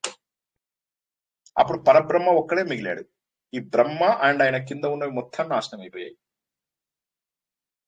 ఇప్పుడు ఇంకా ఇక్కడ చైతన్యం ఉంది, కొండలున్నాయి, కోణలున్నాయి, పరబ్రహ్మ చేసినటువంటి సృష్టి ఉంది. ఇది కూడా మాయమైపోయి అవ్యక్త రూపంలోకి వెళ్ళిపోయింది అనుకోండి. మనం ఇప్పుడు ఈ శ్లోకం ఎందులో అయితే ప్రారంభించుకున్నానో ఆ స్టేజ్ లోకి వెళ్ళిపోయింది అనుకోండి. బుద్ధి లేదు, మన వెనక్కి వెళ్ళిపోయింది అనుకోండి. వెనక్కి వెళ్ళిపోతే దాన్ని అంత్యక ప్రళయం అంటారు. ఆంత్యక ప్రళయం అంటే ఎండ్, ద ఎండ్, అందులోకి వెళ్ళిపోతాం. సో 4 రకాల ప్రళయాలు. ఇప్పుడు మనం ఎక్కడి నుంచి నేర్చుకోవడం ప్రారంభించామంటే భగవంతుడు ఆంత్యక ప్రళయం నుంచి ప్రారంభించాం. ఆంత్యక ప్రళయం అయిపోయింది కదా పరబ్రహ్మ. అప్పుడు పరబ్రహ్మ ఉన్నాడు కదా, పరబ్రహ్మ మెల్లగా వస్తువులన్నీ తయారు చేస్తున్నాడు. చైతన్యం లేదు, చైతన్యం తప్ప ప్రపంచంలో మరేదీ లేదు. ఇంకా కొండలు లేవు, కోణలు లేవు, వృక్షాలు లేవు, సముద్రాలు లేవు, గ్రహాలు లేవు, నక్షత్రాలు లేవు, ఏమీ లేవు. ఈ సమయంలో ఆంత్యక ప్రళయం అయినటువంటి తర్వాత ఏం జరిగింది అనేటటువంటిది నారాయణ భట్టాద్రి గారు ఈ 5వ దశకంలో మొదటి శ్లోకంలో తెలియజేశారు. ఆ తర్వాత ఏమైంది? మెల్లగా ఆయన ఆంత్యక ప్రళయంలో 2వ దశకు వచ్చారు. ఏంటి? నువ్వు ఇవన్నీ తయారు చేశావు, ఇంకా బ్రహ్మదేవుని పుట్టిలేదు ఆయన, ఇంకా బ్రహ్మదేవుని పుట్టిలా కావలసిన ముడిసరకంతా తయారు చేసి దేవుళ్ళకి అందజేయాలి. ఇప్పటి వరకు ఆయన బ్రహ్మ, విష్ణు, మహేశ్వరులను పుట్టియలేదు. మిగతా దేవతలందరూ తయారయ్యారు రెడీగా, కానీ మిగతా దేవుళ్ళు పుట్టలేదు 3. వీళ్ళతో పాటుగా పుట్టని వాళ్ళు ఇంకెవరు? మనుషులు, గంధర్వులు, చెట్లు, చేమలు, విద్యాధరులు, ఇవి కూడా ఇంకా సృష్టి జరగలేదు. దానికి కారణం ఏంటంటే ఇంకా ఆయన అండ రూపంలో ఉన్నాడు. ఆయన ఒక్కసారిగా అందులోంచి ఇలా పైకి వచ్చి ఆ గుడ్డులోంచి మెల్లగా ఇలా అంటాడు, ముక్కుతోటి ఇలా అంటాడు, ఇలా పైకి లేస్తూ ఉంటాడు. ఈ మొదట చెప్పిన దాన్ని నాసదీయ సూక్తము అంటారు. ఇప్పుడు పురుషుడు కనిపించడాన్ని పురుష సూక్తము అంటారు. ఎవరన్నా ఒక్కసారి రిపీట్ చేస్తారా దయచేసి? నాసదీయ సూక్తం రాకముందు నాసదీయ సూక్తం, విష్ణువు బయటికి వచ్చింది పురుష సూక్తం. ఇదే మనము లలితా సహస్రనామం లోపల కూడా తెలుసుకున్నాం. అందులో అమ్మవారిది మనము లక్షణాలు చెప్పుకున్నప్పుడు అమ్మవారు సహస్ర శీర్ష, సహస్ర బాహువులతోటి, సహస్ర ఉదరాలతోటి, సహస్ర ముఖములతోటి వచ్చింది అని చెప్పుకుంటాం. ఓకే, పరబ్రహ్మ ఎవరు అనేది మనం ఇప్పుడు భాగవతం నేర్చుకుంటున్నాం కాబట్టి విష్ణుమూర్తి. శివపురాణంలో అయితే ఈ సహస్ర శీర్షాలతో వచ్చింది ఎవరు? శివుడు. అమ్మవారి పురాణంలో ఫస్ట్ వచ్చింది అమ్మవారు. సో పరబ్రహ్మ అంటే మొట్టమొదటి దేవుడు, అవ్యక్తమైనటువంటి దేవుడు, రూపం లేనటువంటి దేవుడు మొదట ఎవరి రూపంలో వచ్చాడు అంటే విష్ణుమూర్తి రూపంలో ఇలా బయటకు వచ్చాడు అన్నమాట. ఓకే, ఒక్కసారి క్విక్ గా 6వ దశకం కూడా చదువుతారా? 5వ దశకం లోపల మనం తెలుసుకుందాం. ఇప్పుడు 6వ దశకంలో విరాట స్వరూపం ఎలా ఉంది అనేది మనం తెలుసుకుందాం. Okay sir. ఏవం చతుర్దశ జగన్మయతాం గతస్య పాతాళమీశ తవ పాదతలం వదంతి పాదోర్ధ్వదేశమపి దేవరసాతలంతే గుల్ఫద్వయం ఖలు మహాతలమద్భుతాత్మన్ జంఘే తలాతలమథో సుతలం చ జాను కించోరు భాగయుగలం వితలాత్తలే ద్వే క్షోణీతలం జఘనమంబరమంగనాభిః వక్షశ్చ శక్ర నిలయస్తవ చక్రపాణే గ్రీవామహస్తవ ముఖం చ జనస్తపస్తు ఫాలం శిరస్తవ సమస్తమయస్య సత్యం ఏవం జగన్మయతనో జగదాశ్రితైరపి అన్యైర్నిబద్ధ వపుషే భగవన్ నమస్తే. त्वद्ब्रह्मरन्ध्रपदमीश्वर विश्वकन्दाच्छन्दांसि केशव घनस्तव केशपाशाः उल्लासि चिल्लियुगलम् द्रुहिणस्य गेहम् पक्ष्मानि रात्रिदिवसौ सविता च नेत्रे निःशेष विश्वरचना च कटाक्षमोक्षः कर्णौ दिशोऽश्वयुगलम् तव नासिके द्वे लोभत्रपे च भगवन् अथरोत्तरोष्ठौ तारागणाश्च रदनाश्च तंश्रा माया विलासहसितम् श्वसितम् समीरो जिह्वाजलम् वचनमीश शकुन्तपङ्क्तिः सिद्धादयस्वरगणाः मुखरन्ध्रमग्निः देवा भुजाः स्तनयुगम् तव धर्मदेवः पृष्ठम् त्वधर्म इह देव मनः सुधांशुः अव्यक्तमेव हृदयाम्बुजमम्बुजाक्ष कुक्षिः समुद्रनिवहाः वसनन्तु सन्ध्ये शेफः प्रजापतिरसौ वृषणौ च मित्रः श्रोणीस्थलम् मृगगणाः पदयोर्नखास्ते हस्तुष्ट्रसैन्धवमुखाः गमनम् तु कालः विप्रादिवर्णभवनम् वदनाब्जबाहु चारूरुयुग्मचरणम् करुणाम्बुधेते संसारचक्रमयि चक्रधर क्रियास्ते वीरम् महासुरगणोऽस्थिकुलानि शैलाः नाड्यः सरित्समुदयस्तरवश्च रोमः जीयादिदम् वपुरनिर्वचनीयमीशा ईदृग्जगन्मय वपुस्तव कर्म भाजाम् कर्मावसान समये स्मरणीयमाहुः तस्यान्तरात्म वपुषे विमलात्मनेते वातालयाधिप नमोऽस्तु निरुन्धिरोगान् శ్రీహరయే నమః. ఎక్సలెంట్. ఇది ఈక్వలెంట్ ఇప్పుడు ఆవిడ చదివినది ఈ ఒక్క దశకాన్ని మీరు ప్రతిరోజు చదువుకోవచ్చు, ఎందుకంటే ఇది పురుష సూక్తంతో సమానం. మళ్ళీ ఒక్కసారి చెప్తున్నాను. ఇప్పుడు ఈవిడ చదివిన దశకము గత దశకానికి కొనసాగింపు కదా. ఆ కొనసాగింపులో ఏమన్నాడు, ప్రపంచంలో వీళ్ళందరూ దేవతలు తయారు చేస్తున్నారు, కానీ మెయిన్ పెద్ద మేస్త్రి రాలేదు. పెద్ద మేస్త్రి రాకముందు నిర్మాణం ఎలా జరుగుతుంది? ఆ పెద్ద మేస్త్రి ఒక్కసారిగా బయలుదేరాడు, ఇలా చేతులు బయట పెడుతూ. ఫస్ట్ ముక్కు బయటకు వస్తుంది, ఇలా అంటాడు, అండం పగులుతుంది, ముక్కు, కళ్ళు, నోరు, చెవులు. ఆయన ఇలా వ్యక్తం అవడం మొదలైంది అనమాట. ఇలా అండంలోంచి అలా బయటకు వచ్చేసాడు. బయటకు వచ్చిన తర్వాత ఆయనలోంచి ప్రపంచమంతా కూడా ఏర్పడింది. ఎలా ఏర్పడింది? ఈ నడుము భాగం నుంచి బొడ్డు వరకు ఉన్నటువంటిది భూలోకము. ఈ పైన భూమ్, ఓం భూ, బొడ్డు దగ్గర భూవర్, ఓం భూవ, ఓం భూహు, ఓం భువ, ఓం సువహ అంటే ఇక్కడ స్వర్గలోకం. ఓం భూహు, ఓం భువ, ఓం సువహ, ఓం మహహ, ఓం ఓకే ఇక్కడ మెడ స్థానం. ఓం ఓం ఓం భూహు, ఓం భువ, ఓం సువహ, ఓం మహహ, ఓం జనహ, ఓకే, ఓం తపహ, ఓం సత్యం. సత్యం అంటే ఇక్కడ సత్యలోకం. ఇది ఇక్కడ సహస్రారం దగ్గర ఫైనల్ అన్నమాట, భగవంతుడి యొక్క స్థానం. ఈ విధంగా తల భాగం లోపల, ఈ పై భాగం లోపల సత్యలోకము, ఇక్కడ జనలోకము, ఈ వక్షస్థలం దగ్గరకు వచ్చేసరికి తపస్సు, కొద్దిగా అంటే దానికంటే కొద్ది కింద లోపల మహర్లోకాలు. మనం ఇందాక తెలుసుకున్నాం, ఓం భూహు, ఓం భువహ, ఓం సువహ. ఈ 7 లోకాలు ఇలా ఆయన పైన, ఆయన నడుము భాగము నుంచి పైనకి 7 రకాల లోకములు తయారైనవి. ఒక 14 అంతస్తుల భవనాన్ని ఊహించుకోండి. ఒక్కొక్క అంతస్తులో కొంతమంది దేవతలను పెట్టాడు ఆయన. ఈ పైన లోకం ఏదైతే ఉన్నదో ఇది ఓం భూహు, ఓం భువహ, ఓం సువహ, ఓం మహః, ఓం జనః, ఓం తపః, ఓం సత్యం. ఆ సత్యం అనేది ఏదైతే ఉందో అది ఇక్కడ. అందుకే సహస్రారాన్ని అంత గొప్పగా చెప్పుకున్నాం మనం. గత వారం కూడా నారాయణీయం ప్రవచనం తెలుసుకున్నప్పుడు ఏమనుకున్నాము, అందులో ఉన్నటువంటి సత్యాన్ని మనం తెలుసుకున్నాం. ఏంటంటే ఇది గనక ఛేదించగలిగితే మనం శరీరంలో భగవంతుని చేరుకున్నట్టే. అంటే భగవంతుని చేరుకోవడానికి ఎక్కడో బయట ప్రయత్నం చేయక్కర్లేదు, మన శరీరంలోనే ప్రయత్నం చేస్తాం. చేసి ఇది గనక ఛేదించితే సత్యలోకంలో వెళ్ళిపోతాం. ఇక నెక్స్ట్ కింది భాగం, కింద ఆయనకు మళ్ళీ 7 అతల, సుతల, వితల, తలాతల, రసాతల, మహాతల, పాతాళం అనేవి ఉన్నాయో ఆ 7 లోకాలని కూడా ఆయన సృష్టించాడు. నడుము అతలము, దానికంటే కొద్దిగా కింద తొడల భాగం వచ్చింది అనుకోండి, దాన్ని వితలము అంటారు. మోకాల దగ్గరికి వచ్చింది అనుకోండి, మోకాల దగ్గర అతల, వితల, సుతల. ఆ తర్వాత మళ్ళీ పిక్కల దాకా వచ్చింది అనుకోండి, దాన్ని తలాతలము అంటారు. తర్వాత మడుమలు చీలమండలం అంటారు కదా, ఆ చీలమండలం లోపల మహాతలము, ఈ కాళ్ళ పాదములు ఉంటాయి కదా, ఈ పై భాగము దాన్ని రసాతలం అంటారు. ఈ కింద అరికాళ్ళ భాగం ఉంటుంది కదా, ఈ అరికాళ్ళ భాగంని పాతాళం అంటారు. చూసారా, పాతాళం ఇది.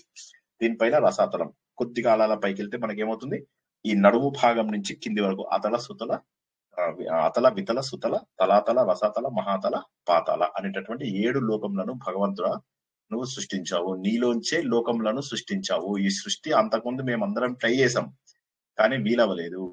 ప్రపంచ సృష్టికి కావలసినవన్నీ కూడా నువ్వే తయారు చేశావు. ఈ బ్రహ్మ రంధ్రము ఏదైతే ఇచ్చావో ఇక్కడ నుంచి వేదములు వచ్చాయి. ఆ వేదములు తీసుకోవడానికి ఇంకా జనాలు లేరు. మళ్ళీ గుర్తుంచుకోండి, వేదములు బ్రహ్మదేవుడు ప్రచారంలోకి తీసుకొచ్చాడు, కానీ బ్రహ్మదేవుడు పుట్టలేదు ఇంకా. ఒక్కసారి అర్థమైతుందా లేదా జనాలకి?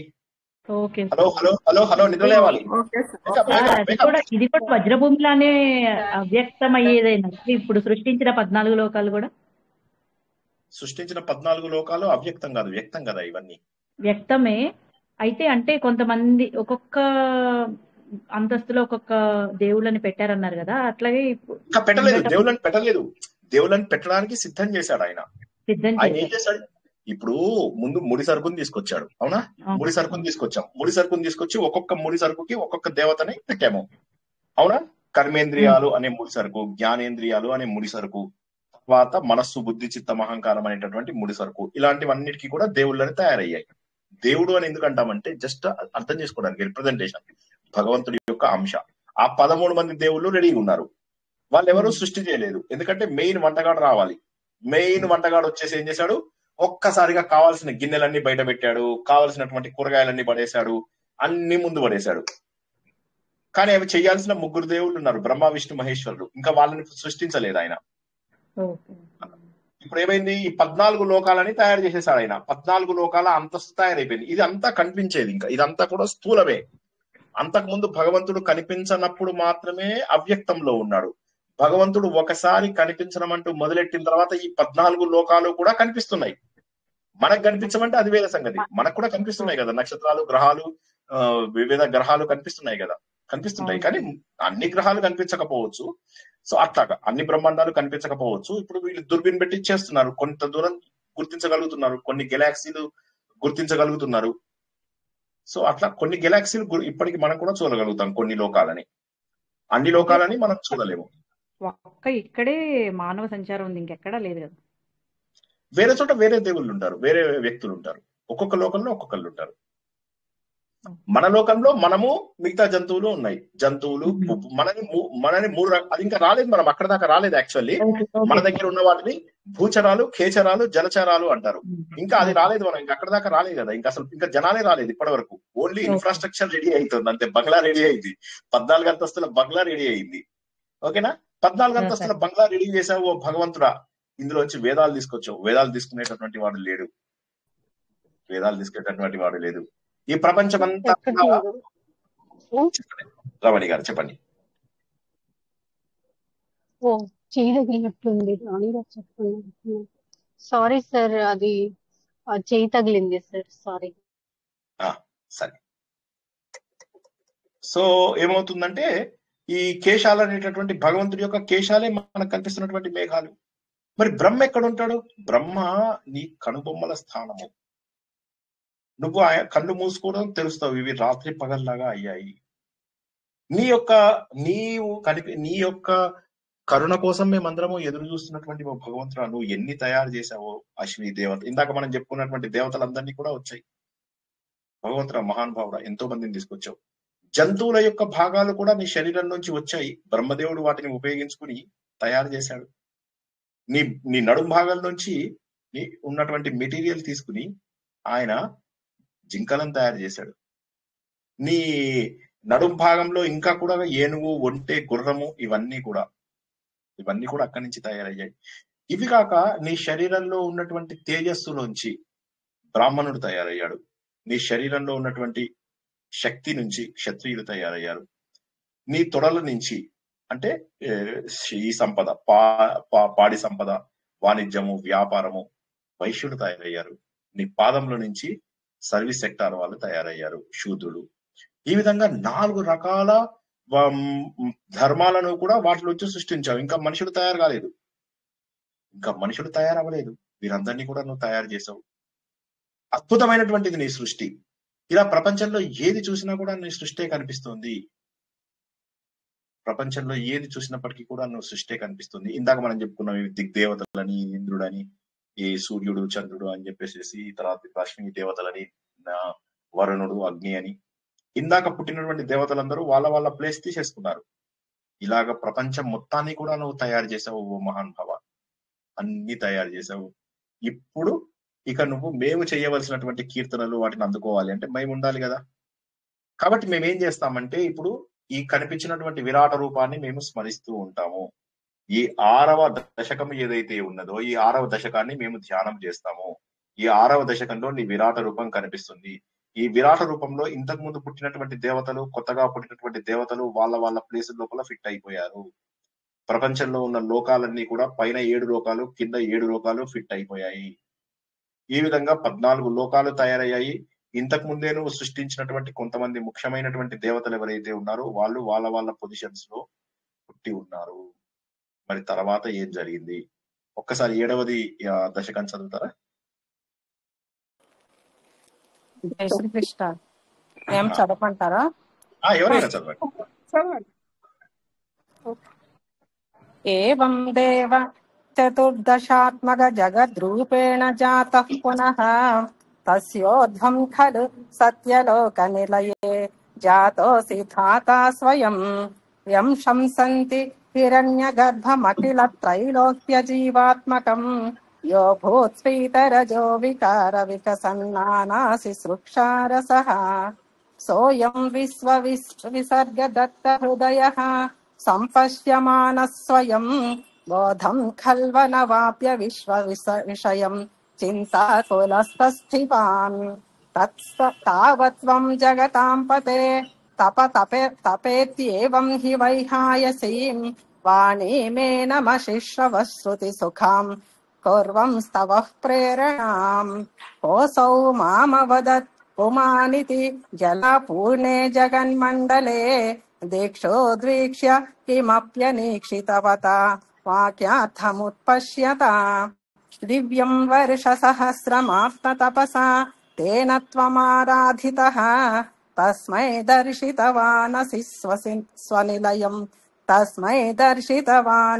స్వనిలయం వైకుంఠమేకాద్భుతం మాయా యత్ర కదాపి నో వికురుతే భాతే జగద్యో బహిః శోక క్రోధ విమోహ సాధ్వ సముఖాః భావాస్తు దూరం గతాః సాంద్రానంద ఝరీ చ యత్ర పరమ జ్యోతిః ప్రకాశాత్మకే తత్తే ధామ విభావితం విజయతే వైకుంఠ రూపం విభో యస్మిన్నామ చతుర్భుజాః హరిమణిశ్యామా వదాతత్విషో నానాభూషణ రత్నదీపిత దిశో రాజద్విమానాలయాః భక్తి ప్రాప్త తథా విధోన్నత పదాః దీవ్యంతి దివ్యా జనాః తత్తే ధామ నిరస్త సర్వశమలం వైకుంఠ రూపం జయేత్ నానా దివ్య వధూజనైరభివృత విద్యుల్లతా తుల్యయా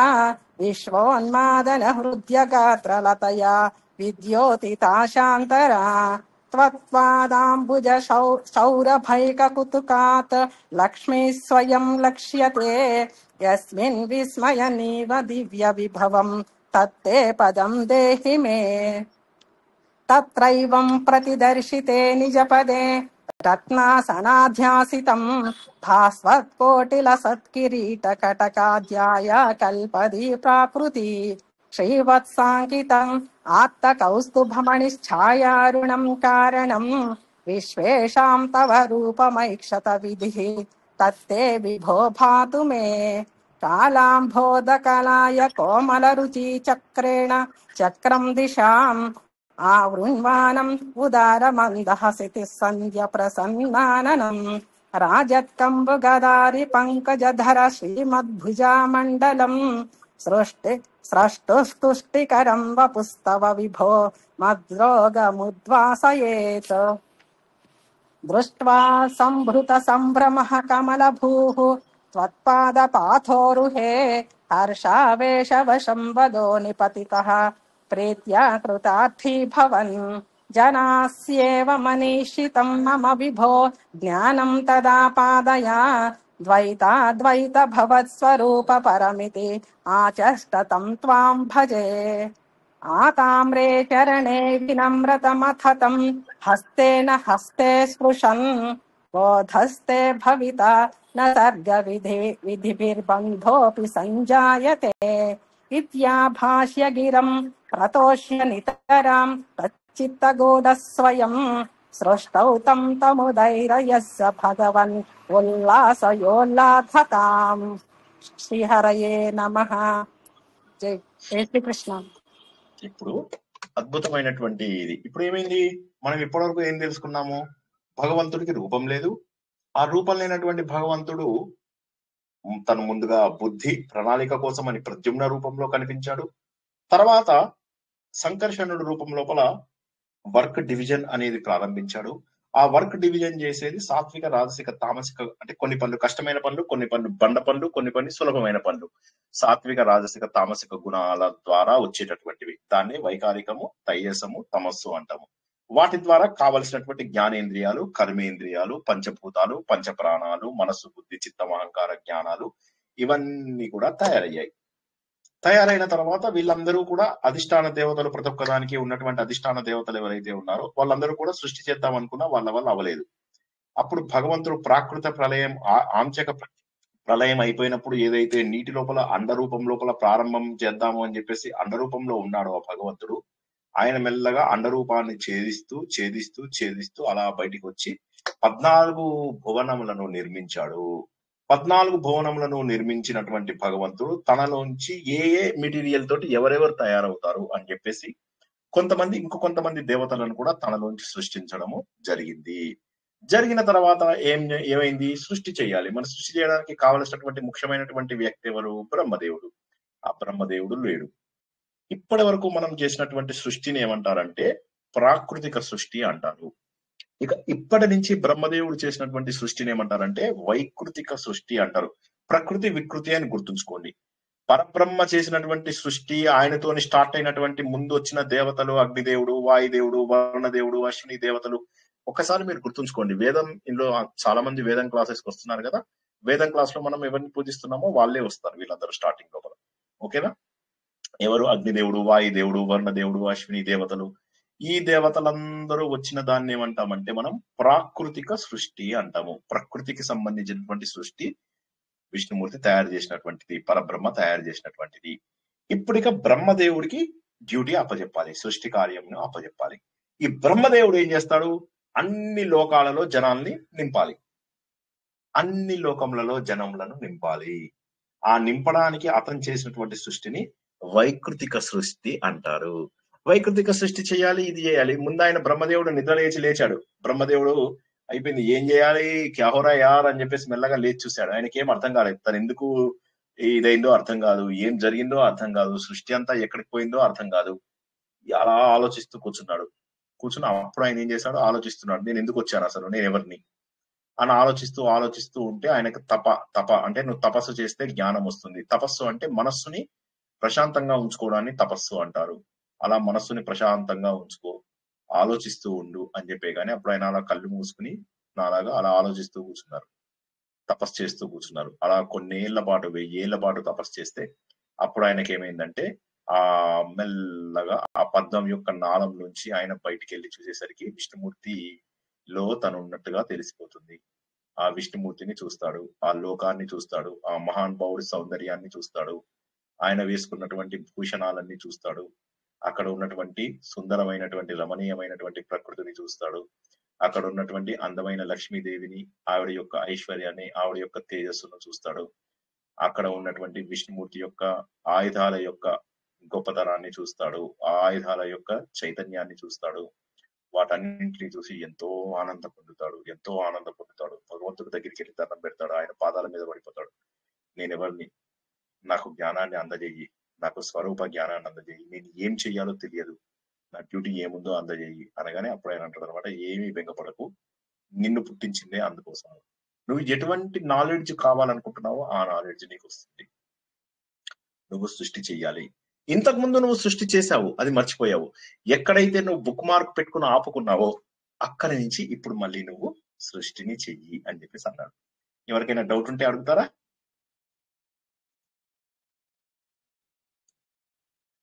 ఇప్పటి వరకు ఏమైందో అర్థమైతుందా? ఇంకా ఇప్పటిదాకా బ్రహ్మదేవుడు పుట్టలా. ఇప్పటి వరకు పరబ్రహ్మ, మళ్ళీ గుర్తుంచుకోండి, ఫస్ట్ గాడ్ ని పరబ్రహ్మ అంటాము. పరబ్రహ్మ కొంతమంది దేవతలను పుట్టించాడు. ఆ దేవతలందరూ ముడి సరుకు తయారు చేశారు, ఏమేమి డ్యూటీస్ చేయాలో తెలుసు వాళ్ళకి.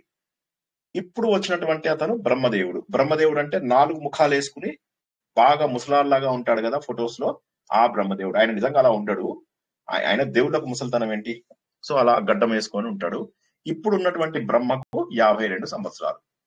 ఓకే, 50 నా సంవత్సరం సుమారుగా 53, 54 ఏళ్ళు ఉంటాయి. సో అట్లాగా చూడడానికి కూడా దాదాపుగా నాలాగే ఉంటాడు. కాకపోతే నాలాగా కొద్దిగా ఏంటంటే కొద్దిగా నాటి ఫెలో, ఆయనకి ఇంకొక 3 ముఖాలు ఎక్స్ట్రా ఉంటాయి. ఇంకా డబల్, ఇంకా 4 రకాలు ఇట్లా అల్లరి ఎక్కువ చేస్తాడు అనమాట ఆయన. అది ఆయన పుట్టాడు. ఆయన ఒక్కసారిగా పరబ్రహ్మను దర్శించుకుని మురిసిపోయాడు. ఆనందం తట్టుకోలేకపోయాడు.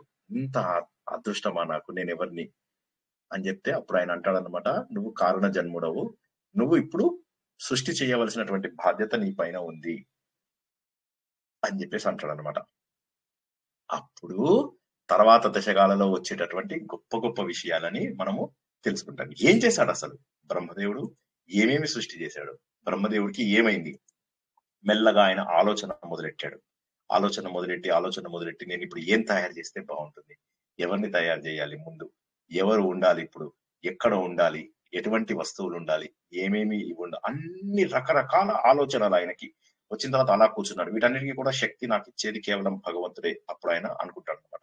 చేసుకున్నప్పుడు ఈ ముందుగా రావి చెట్టు, మోదిగ చెట్టు, మర్రి చెట్టు, ఇలాగా పూలతోటి వచ్చేటటువంటి పూలతోని సంబంధం లేనటువంటి విత్తనాలు వస్తాయి కదా, అటువంటి వాటిని తయారు చేశాడు. తర్వాత పుష్పాలు వచ్చి ఫలించి విత్తనాలు వచ్చేటటువంటి వాటిని తయారు చేశాడు.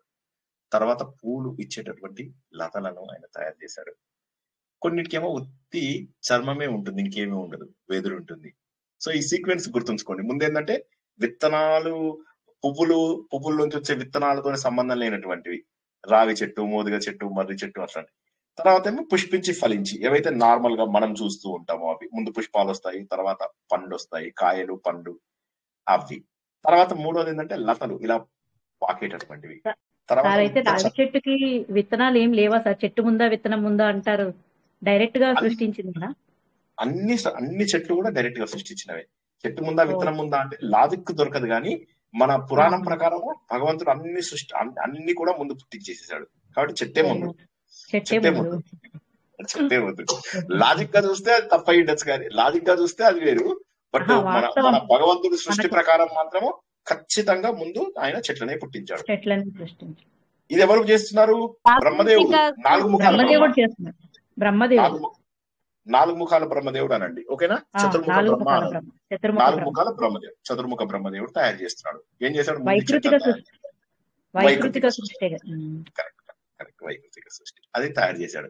చేసిన తర్వాత ఏం చేశాడు? మెల్లగా పండ్ల చెట్లు తయారు చేశాడు, వెదురు చెట్ల తర్వాత ఓన్లీ ఫ్రూట్స్ వచ్చేవి చెట్లను తయారు చేశాడు. తయారు చేసిన తర్వాత ఇక జంతువులను తయారు చేయాలి. జంతువులు తయారు 2 గిట్టలు ఉండే జంతువులను తయారు చేశాడు. ఎద్దులు, ఇట్లాంటివి, మేకలు, పందులు. సో ఇట్లా కొన్ని ఒక 8-9 డిఫరెంట్ జాతులు ఉంటాయి, నాకు అన్ని నోటికి లేవు. ఆ జాతులన్నింటినీ తయారు చేస్తాడు అనమాట ఆయన. తయారు చేసిన తర్వాత ఒక గిట్టతో ఉన్నటువంటివి, గాడిద, గుర్రం ఉంటాయి కదా. ఇందాకేమో ఎద్దులు, మేకలు, ఇవన్నీ 2 గిట్టలు ఉంటాయి. ఇప్పుడేమో ఒక గిట్ట ఉన్నటువంటి గాడిద, గుర్రం, ఇట్లాంటి మళ్ళీ అవ్వొక 6 టైప్స్ ఉంటాయి. సో ఇందాక 9 టైప్స్, ఇప్పుడు ఒక 6 టైప్స్, మొత్తం 15 టైప్స్ తయారయ్యాయి. తర్వాత 5 గోర్ల ఇవి ఉంటాయి. ఏవి? మన ఈ పిల్లి కేటగిరీ ఉంటాయి కదా, పిల్లి కేటగిరీ, అవన్నీ కూడా మార్జాల కేటగిరీ అంటారు వాటిని. ఆ మార్జాలము, శునకము, తర్వాత ఈ పులులు, ఇవన్నీ కూడా ఆ కేటగిరీలో కూడా చాలా తయారు చేస్తాడు. ఇవైన తర్వాత నెక్స్ట్ ఇంకా జలాలు. ఇప్పుడు ఏమైంది? చెట్లను తయారు చేశాడు, జంతువులను తయారు చేశాడు, ఇక జలచరాలను తయారు చేయాలి. ఇవి మొసలి, చేప, ఇట్లాంటివన్నీ కూడా ఒక 12 రకాలు వాటిని తయారు చేశాడు. తర్వాత పక్షులు, ఇక ఖేచరాలు అంటే గాలిలో ఎగిరేటటువంటి జంతువులు ఉంటాయి, పక్షులు ఉంటాయి కదా. ఆ పక్షులను రకరకాల పక్షులను తయారు చేశాడు. చేసిన తర్వాత ఏమైంది? ఇక మిగతా లోకాలు ఉన్నాయి కదా, ఈ లోకాలన్నింటిలో మళ్ళా 14 లోకాలలో మళ్ళీ డివిజన్ లో మళ్ళీ చాలా లోకాలు ఉన్నాయి మధ్య లోపల. అందులోపల ఎడ్యుకేటెడ్ పీపుల్ అని కొంతమంది ఉంటారు, ఆ విభుదులు అంటారు, వాళ్ళకు ఒక సెపరేట్ కేటగిరీ ఇచ్చారు. విద్యాధరులు అని ఉంటారు, వాళ్ళకు ఒక సెపరేట్ ఇల్లు ఇచ్చేశాడు. పితృదేవతలు అని ఒక డిపార్ట్మెంట్ ఉంటుంది. పితృదేవతలు అని చెప్పి అందులో కొంతమందిని ఇవన్నీ కూడా బ్రహ్మదేవుడు సృష్టించినవి.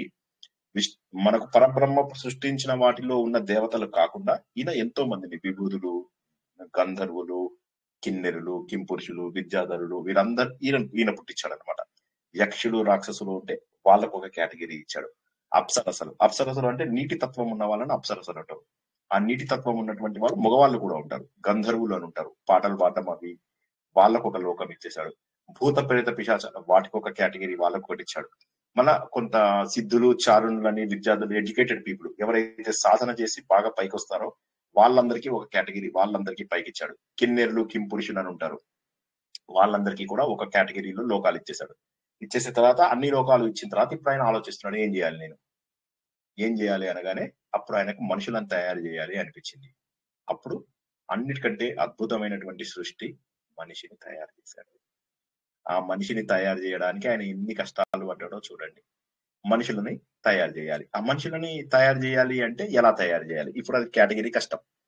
అందుకని ఏం చేస్తాడు ఆయన, విష్ణుమూర్తి పర్మిషన్ తీసుకుని ముందుగా సనక, సనందన, సనత్ సుజాత, సనత్ కుమార అని నలుగురు ఉంటారు. సనక, సనందన, సనత్ సుజాత, సనత్ కుమార నలుగురు. ఈ నలుగురిని తయారు చేసి మీరు మానవ సృష్టి చెయ్యండి అంటారు.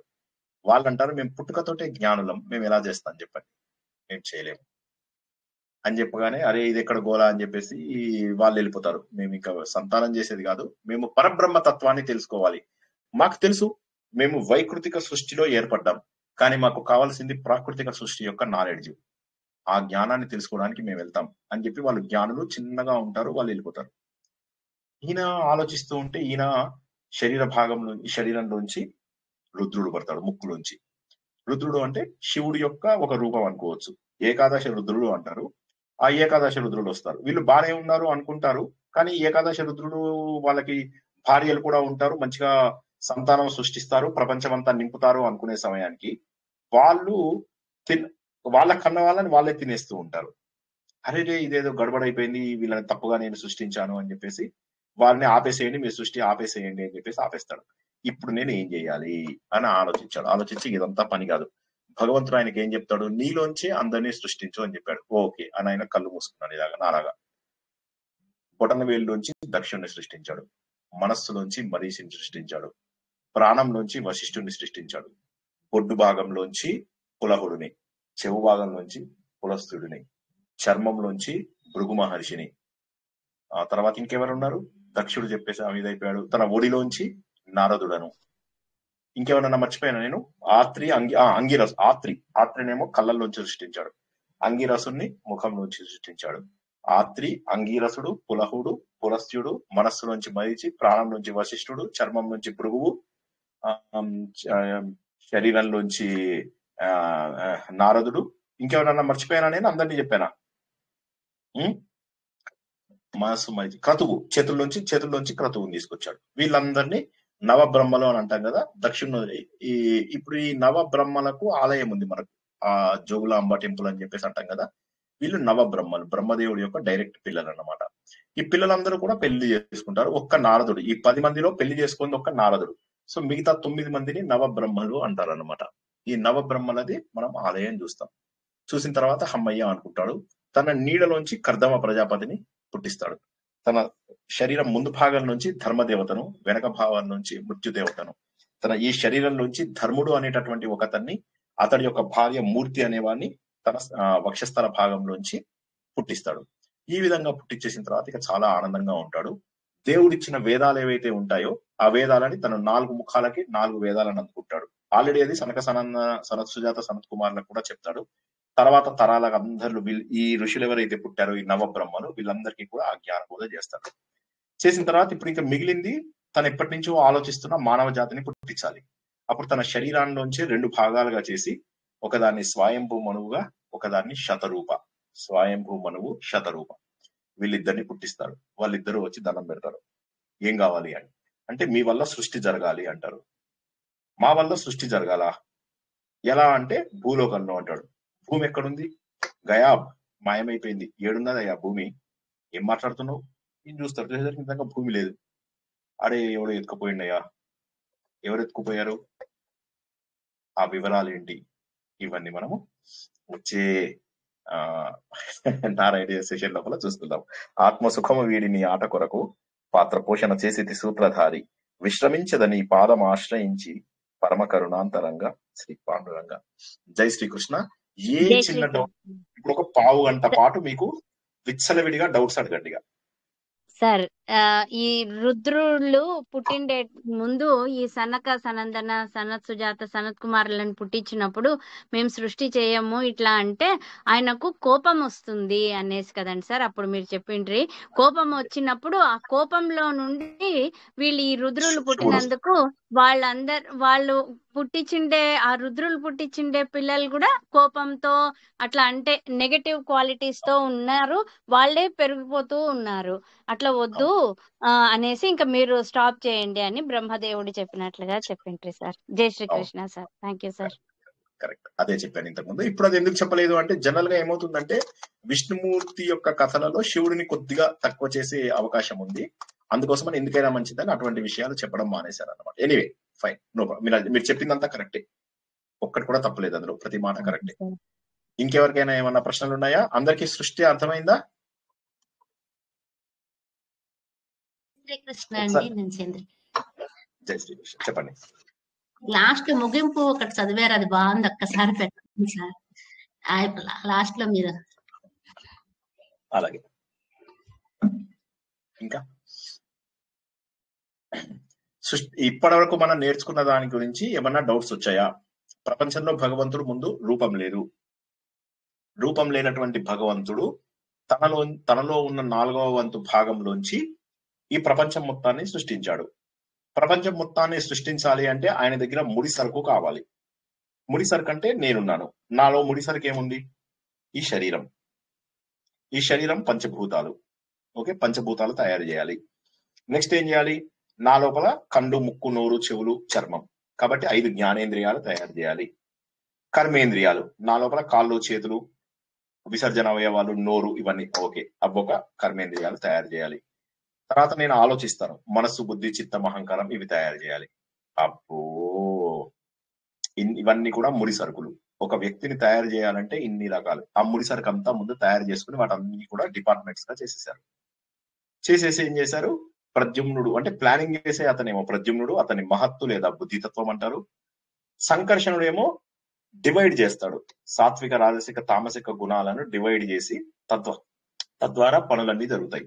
కొన్ని పనులు బండ పనులు, కొన్ని పని మామూలు పనులు, కొన్ని పనులు సులభమైన పనులు.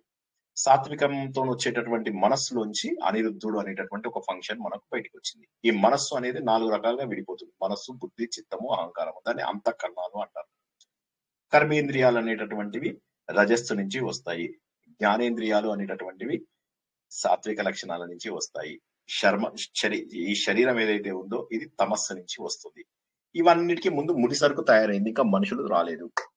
దేవతలు ఎవరెవరు ఏమేం చెయ్యాలి అనేటటువంటి డ్యూటీ మాత్రం అసైన్ అయింది. అసైన్ అయిన తర్వాత ఏమైంది? వీళ్ళందరూ వచ్చి వంట చేద్దాం అనుకున్నారు, అంటే సృష్టి చేద్దాం అనుకున్నారు, కానీ కుదరలేదు. అప్పుడు ఏమైంది? పరబ్రహ్మనే ప్రార్థించారు, నువ్వే సృష్టిని చెయ్యాలి అని. అప్పుడు ఏం చేశారు? ఆ పరబ్రహ్మ తనే అండం నుంచి బయటికి వచ్చి, అప్పుడు అంటే బ్రహ్మాండంలో ఏముందో అండాండంలో అదే ఉంది, పిండాండంలో అదే ఉంది, ప్రపంచంలో అదే ఉంది అని తెలియజేయడానికి. అంటే ఆయన అండంలోంచి రావాల్సిన అవసరం లేదు. కాకపోతే మనకు అదొక ఇండికేషన్ లాగా చెప్పడం కోసం అని చెప్పి ఋగ్వేదంలో నాసదీయ సూక్తంలో ఉన్నటువంటివన్నీ నేర్చుకున్న తర్వాత ఇప్పుడు పురుష సూక్తం లోపల భగవంతుడు ప్రపంచమంతా తనే అయ్యి 14 అంతస్తుల భవనం లాగా తయారయ్యి తనలో ఇందాక చెప్పుకున్నటువంటి దిగ్దేవతలు, సూర్య చంద్రులు, రాత్రి పగలు, బ్రహ్మదేవుడు, ఇంద్రుడు, అశ్విని దేవతలు, వరుణదేవుడు, అగ్నిదేవుడు, మిత్రుడు, ఇట్లా అందరు దేవతలని తనలోంచి ఇంపార్టెంట్ దేవతలందరినీ సృష్టించారు. 14 లోకాలు తయారయ్యాయి. ఇంతవరకు జరిగిన దాన్ని ప్రాకృతిక సృష్టి అంటారు. ఇప్పుడు ఈ ప్రాకృతిక సృష్టిలో జనాలను నింపడానికి తన యొక్క అనుచరుడుగా, తన యొక్క ప్రతినిధిగా బ్రహ్మదేవుణ్ణి, అందరినీ కలుపుకోవడానికి తన యొక్క లక్షణంగా రుద్రుడిని, తన యొక్క సృష్టి మొత్తాన్ని సేవ్ చేయడం కోసం అని చెప్పేసి, పోషించడం కోసం అని చెప్పేసి విష్ణుమూర్తిని తనలోంచి తయారు చేయాలి. ఈ 3 మెయిన్ దేవుళ్ళు మిగిలిపోయారు. ఇప్పుడు ఇందులో ముందుగా బ్రహ్మదేవుడిని చూసుకున్నట్లయితే, బ్రహ్మదేవుడు ఏం చేస్తాడు? ఫస్ట్ తనకు తెలియదు, అంతకు ముందు కల్పంలో తను ఆల్రెడీ సృష్టి చేశాడు కానీ తనకు తెలియదు. అప్పుడు ఆయన ఏం చేస్తాడు, ఇప్పుడు మళ్ళీ నిద్రలే తపస్సు చేయాలి అని చెప్పి తెలియగానే తపస్సు చేసి ఒక్కసారి ఇందాక మనం చదువుకున్నటువంటి ఆ వర్ణనతో ఉన్నటువంటి విష్ణుమూర్తిని చూడగలుగుతాడు, అంటే పరబ్రహ్మని చూడగలుగుతాడు. ఆ పరబ్రహ్మ చెప్తాడు, నువ్వు ఇంతకు ముందున్న మెమోరీతోని, ఇంతకు ముందున్న జ్ఞాపకాలతోటి ఎవరెవరి కర్మలకు అనుసారంగా వాళ్ళందరినీ మళ్ళీ పుట్టించు అనగానే అప్పుడు మళ్ళీ పుట్టించాలి. అప్పుడు ఆయన బాగా ప్రణాళిక చేసి ఇందాక చెప్పినట్టుగా చెట్లని ముందు పుట్టిస్తాడు. తర్వాత ఈ ఏమంటారు, ఈ గంధర్వులు, విభుదులు, చారుణులు, తర్వాత వీళ్ళందరూ ఎవరైతే ఉన్నారో యక్ష రాక్షసులు, భూత పిడత పిశాచాలు, అప్సరసలు, వీళ్ళందరినీ కూడా సృష్టిస్తాడు. సృష్టించిన తర్వాత అంతకుముందే జంతువులని సృష్టించాడు, ఖేచరాలు, జలచరాలు, ఇవన్నీ అయిన తర్వాత ఇక మరి మామూలు సృష్టి చెయ్యాలి, అంటే మనుషుల సృష్టి, తెలివైనటువంటి సృష్టి అని చెప్పేసి అప్పుడు తను సనక సనందన సనత్ సుజాత సనత్ కుమారులని సృష్టిస్తే వాళ్ళంటారు మేమేమీ చేయలేము అంటారు, జ్ఞానయోగులుగా వెళ్ళిపోతారు. రుద్రుడు ఆయన కూడా ఆయనకి లయం అనేటటువంటి బాధ్యత ఇచ్చేస్తారు, నువ్వు అందరినీ తినేస్తున్నావు కాబట్టి నువ్వు లయకారుడుగా ఉండు అని చెప్పేసి ఏకాదశ రుద్రుడుగా వాళ్ళని చేసి అందులో ఒక భాగానికి ప్రపంచమంతా లయం చేసేటటువంటి అధికారం ఇచ్చారు.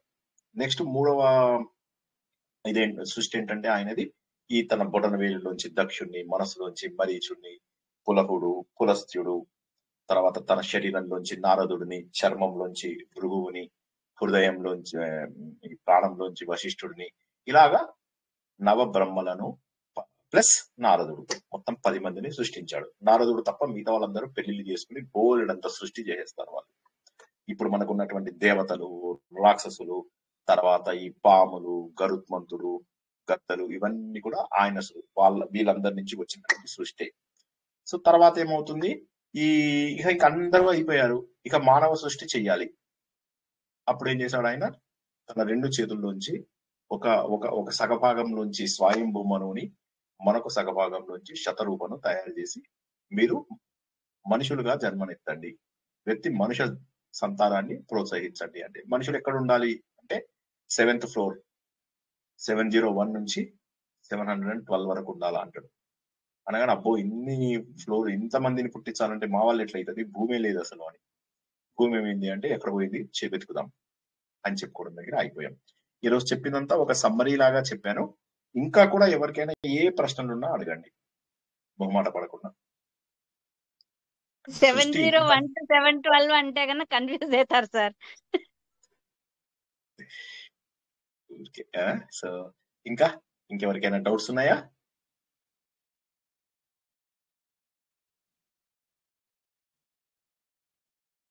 వండర్ఫుల్. ఇక తర్వాత ఏం జరిగింది ఆ విశేషాలన్నీ కూడా మళ్ళీ మనం అతి త్వరలో కూడా తెలుసుకుందాం. ఇంకొక 2-3 వారాలలో మరొక నారాయణీయం పెట్టుకుని అప్పుడు మళ్ళీ ఎక్కడెక్కడ ఏమేమి మనం మిస్ అయ్యామో అవన్నీ కూడా తెలుసుకుని వరాహస్వామి తర్వాత నరసింహస్వామి యొక్క అవతారాలు ఇవన్నీ కూడా నెక్స్ట్ ఒక 2 వారాలలోనే పెట్టుకుందాం. కొంత వెనకబడి ఉన్నాం కాబట్టి దశకాల స్పీడ్ ఎక్కువ ఉంది, మన స్పీడ్ తగ్గింది కాబట్టి కొద్దిగా వాటిని అందుకుందాం. ఇంకొక 30 seconds లో ఎవరికి ఏమీ ప్రశ్నలు లేకపోతే ఈ రోజు ముగించుకుందాం.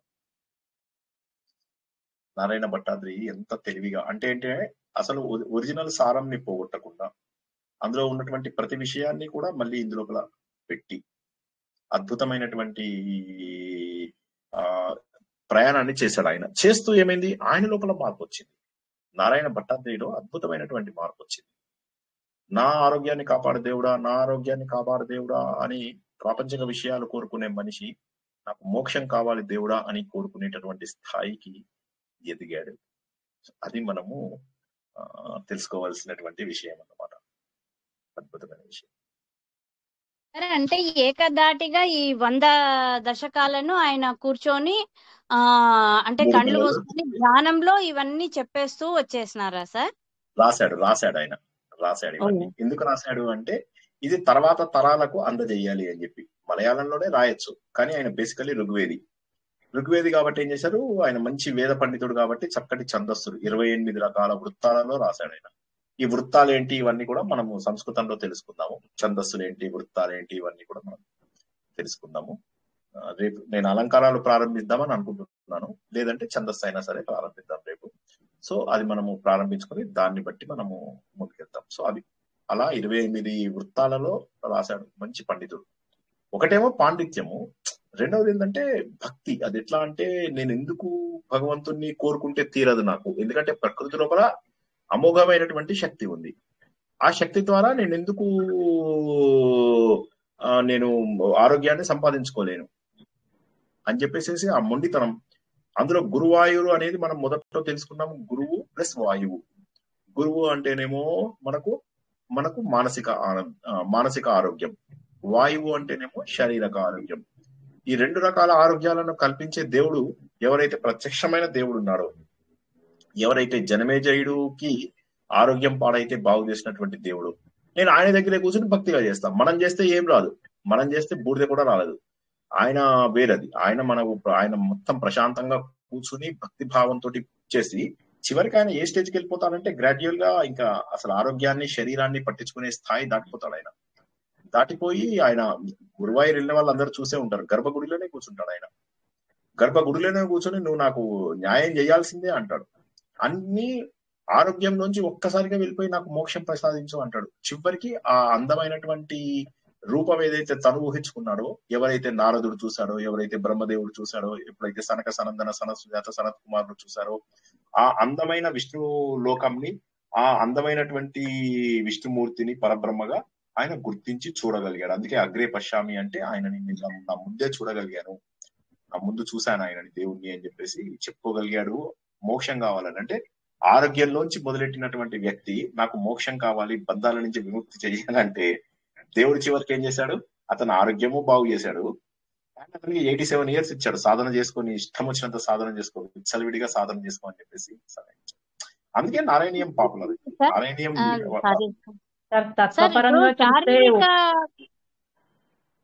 సార్ ఇప్పుడు శారీరక ఇది ఇంకా వ్యామోహం ఉంది అన్నట్లా సార్. ఇప్పుడు మనం తెలుసుకోవాల్సిండేది, ఇప్పుడు జ్ఞాని సంపూర్ణ జ్ఞాని అవ్వలేదా ఆ స్వామి రాసేటప్పుడు ఈ నారాయణ భట్ గారు? అయ్యాడనే చెప్పాను కదా, ఆయన అయ్యాడనే చెప్పాను కదా. లాస్ట్ లో అన్నారు కానీ రాసేటప్పుడు మనలాంటి వాడు, రాసేటప్పుడు ఆయన జ్ఞాని కాదు, ఆయన పండితుడు అంతే, ఆయన సంస్కృత పండితుడు అంతే.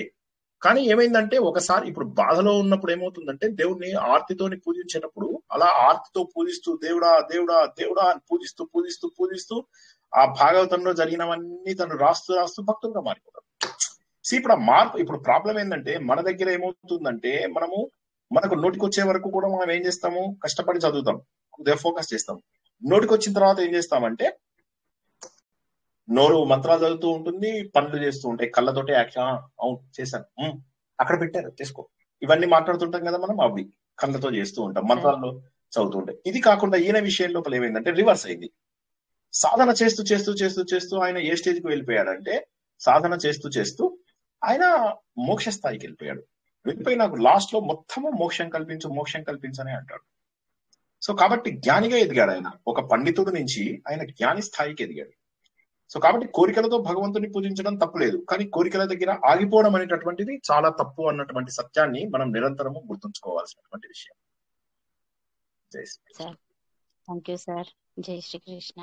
సార్ తత్వంగా కూడా ఇవన్నీ ఉన్నట్టుగా ఇవి ప్రాకృతిక ప్రళయం అని, ప్రాకృతిక సృష్టి, వైకృతిక సృష్టి, ఇవన్నీ ఇంతేనా సార్? తత్వపరంగా కూడా ఇంతేనా సార్? అయితే తత్వపరంగా కూడా ఇంతే ఇది, ఎందుకంటే అది ప్రకృతి తత్వం, అది ప్రకృతి యొక్క నిజరూపం అది. ఇవన్నీ కూడా వేదాలలో ఉన్నవే.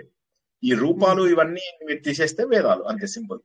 ఈ రూపాలను తీసేస్తే వేదం, అంతే. వేదం లోపల తత్వంలో రూపాలు అసలు చెప్పలేదు కదా అని చెప్పలేదు. అందుకోసం అని చెప్పేసి, కానీ మీకు ఏం చేస్తారు, అగ్నిదేవుడిని మీరు పరబ్రహ్మగా పూజిస్తారు, వాయుదేవుడిని పరబ్రహ్మగా పూజిస్తారు. మనం వేదంలో నేర్చుకున్నాం కదా, వేదసారంలో ఏమని నేర్చుకున్నాం, అవే కదా మనం నేర్చుకున్నది.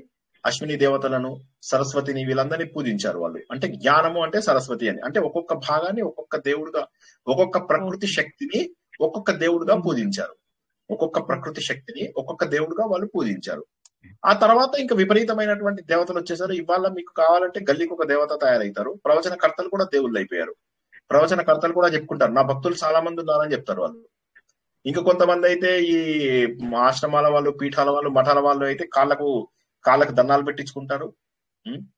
సార్ వాళ్ళేంటి సార్, మేము దండాలు పెట్టించుకుంటాం, మా ఇంటికి నోములు వచ్చినప్పుడు వ్రతాలు వచ్చినప్పుడు మేము కూడా దండాలు పెట్టించుకుంటాం. అయింది మీకు, అందరి పాపాలు తీసుకోండి మంచిగా, అట్లాగే బాగుంది. సో అలాగా వీళ్ళందరూ కాళ్ళకి దండాలు పెట్టించుకుంటారు. ఈ మఠాధిపతులు పీఠాధిపతులు కాళ్ళు కడిగినందుకు పైసలు తీసుకుంటారు. సో ఇవన్నీ కూడా ఏంటంటే అలా చేసేసి వీళ్ళందరూ సూడో దేవుళ్ళు అయిపోయారు. అంటే అసలు దేవుణ్ణి వదిలేసేసి ముందు ఇక్కడ ఆగిపోయారు. నాకు దేవుణ్ణి చూపించు అంటే ముందు నన్ను నా కాళ్ళు పట్టుకో తర్వాత చూపిస్తారే దేవుణ్ణి అంటారు. అని దేవుణ్ణి చూపించారు తర్వాత కూడా అక్కడ ఆపేస్తారు, అక్కడ కాళ్ళ దగ్గర ఆపేస్తారు. ఆపేసి నువ్వు నిరంతరం నా పూజ చేసుకో, నా జీవితాన్ని పారాయణం చేసుకో అని చెప్పేసి మేము గురువుల నుంచి వాళ్ళు దేవుళ్ళ స్థాయికి వెళ్ళిపోతారు. వెళ్ళిపోయి మన దగ్గర ఇవన్నీ చేసి మోసాలు. దానివల్ల ఏమవుతుందంటే ఆధ్యాత్మిక పరిణతి ఎవరి లోపల వచ్చేటటువంటి అవకాశం లేదు. అలా కాకుండా నారాయణ భట్టాద్రి అలా చేయలేదు. ఆయన సొంత గురువు గారు, ఆయన గురించి తెలిసినటువంటి గురువు గారు, ఆయనకు పిల్లనిచ్చిన మామ, ఆయనకున్న రోగాన్ని తన మీదకి తీసుకోగలిగాడు. తీసుకుని మళ్ళీ తన రోగాన్ని పోగొట్టుకోగలిగాడు. తన పాండిత్యమే ఉంది తనకు. కానీ గురుభక్తితో అతను ఎంత గొప్పగా చేశాడు. అది గురుభక్తి అంటే. ఇవాళ వీళ్ళందరూ మనకేమున్నారు గురుభక్తి? వీళ్ళందరికీ మనం గురువులుగా పూజించడానికి వీళ్ళలో ఏం హక్కు ఉంది? గురువుగా పూజించడం అంటే ముందు గురువులో కూడా ఎన్నో లక్షణాలు ఉండాలి కదా.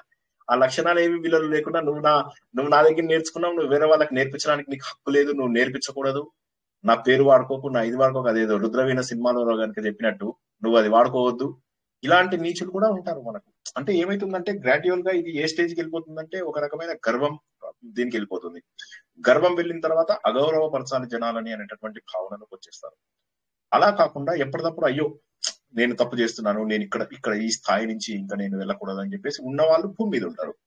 భూమి మీద ఉండకుండా తెలిసి తెలియని జ్ఞానం ఉన్న వాళ్ళు పైకి వెళ్ళిపోతుంటారు, అలా లేచిపోతూ ఉంటారు. మిడిమిడి జ్ఞానం ఉన్న వాళ్ళు నిండుకొండ తునకదు అంటారు కదా.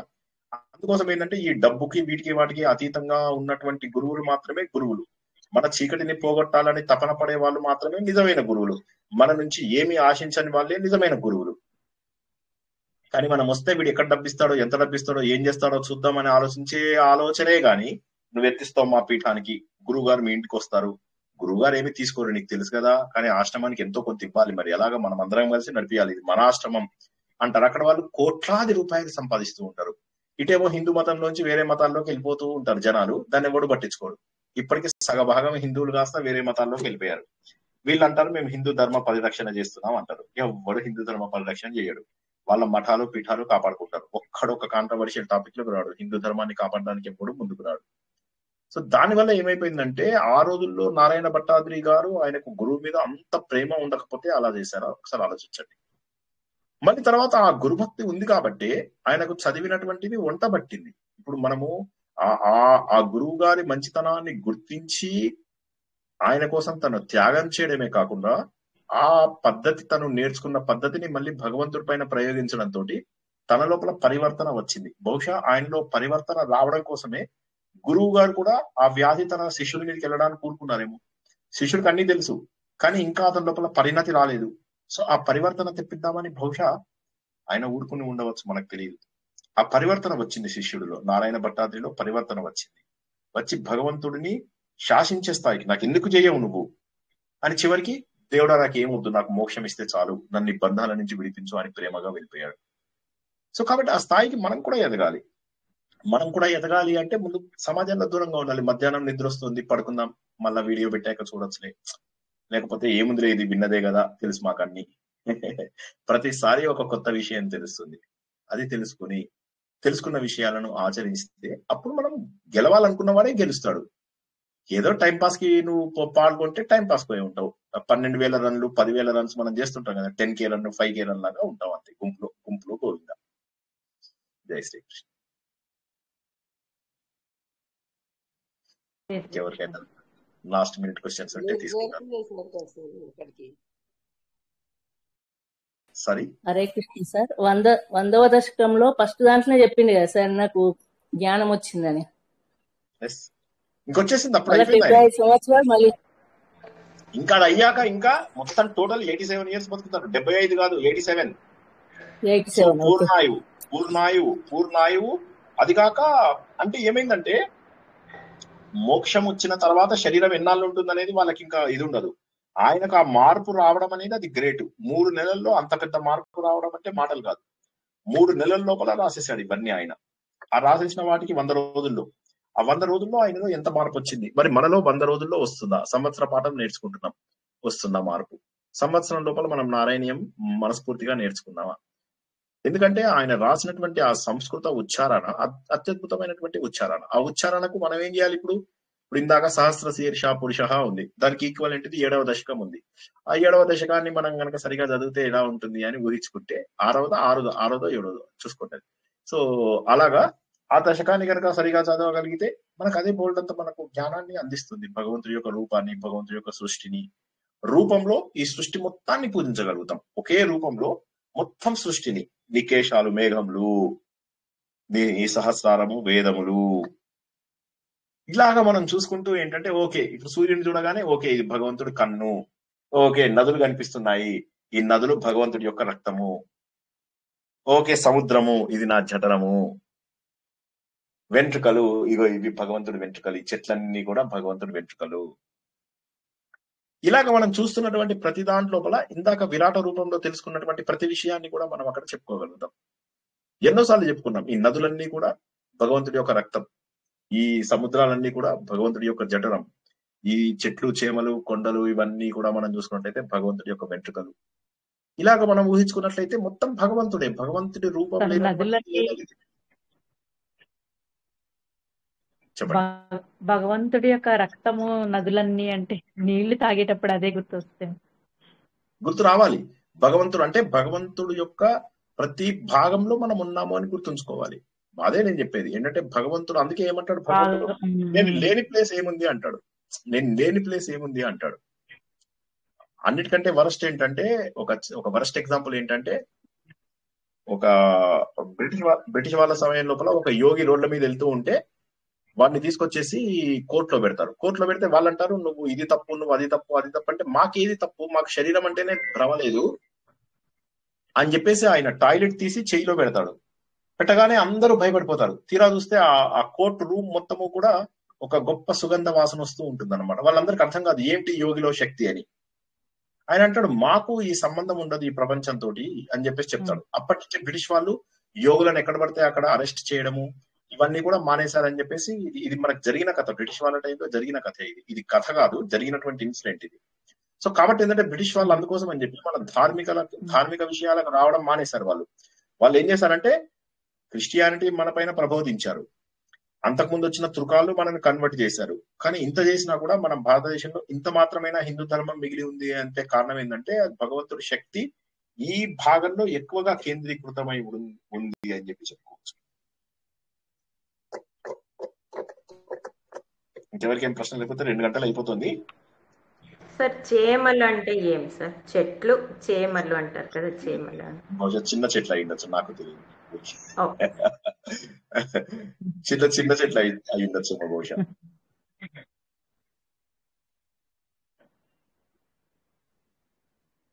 ట్రీస్, హర్బ్స్, షర్బ్స్ అంటారు కదండి సార్, అట్లా ఏమన్నా ఉండొచ్చు?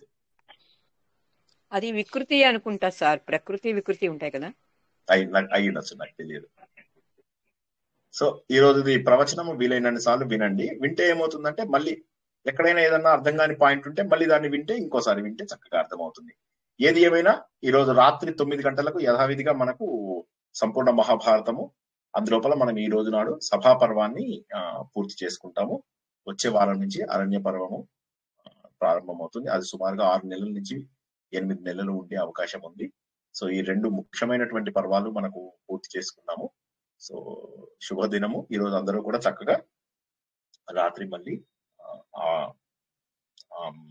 ప్రవచనానికి మళ్ళీ జాయిన్ అవ్వండి తప్పకుండా. ఓకేనా? అందరూ కూడా భగవంతుడి తత్వాన్ని ఈ రోజు గుర్తించాలని, ప్రాకృతిక వైకృతిక సృష్టిల మధ్య తేడాన్ని గుర్తించాలని, భగవంతుడి ఆలోచన ప్రణాళిక ఎంత అద్భుతంగా ఉన్నాయో తెలుసుకున్నారని, వాటిని మళ్ళీ మళ్ళీ మళ్ళీ వినడం ద్వారా, మననం చేయడం ద్వారా తత్వం మరింత బోధపడుతుందని ఆశిస్తూ అద్భుతమైనటువంటి శ్రీమద్ భాగవత సారమైన శ్రీమన్నారాయణీయం చెప్పుకున్నందుకు సంతోషపడుతూ రోజు ప్రవచనాన్ని ఇక్కడికి ముగించుకుందాం. జై శ్రీకృష్ణ. జై శ్రీకృష్ణ. Thank you sir. జై శ్రీకృష్ణ సార్. జై శ్రీకృష్ణ.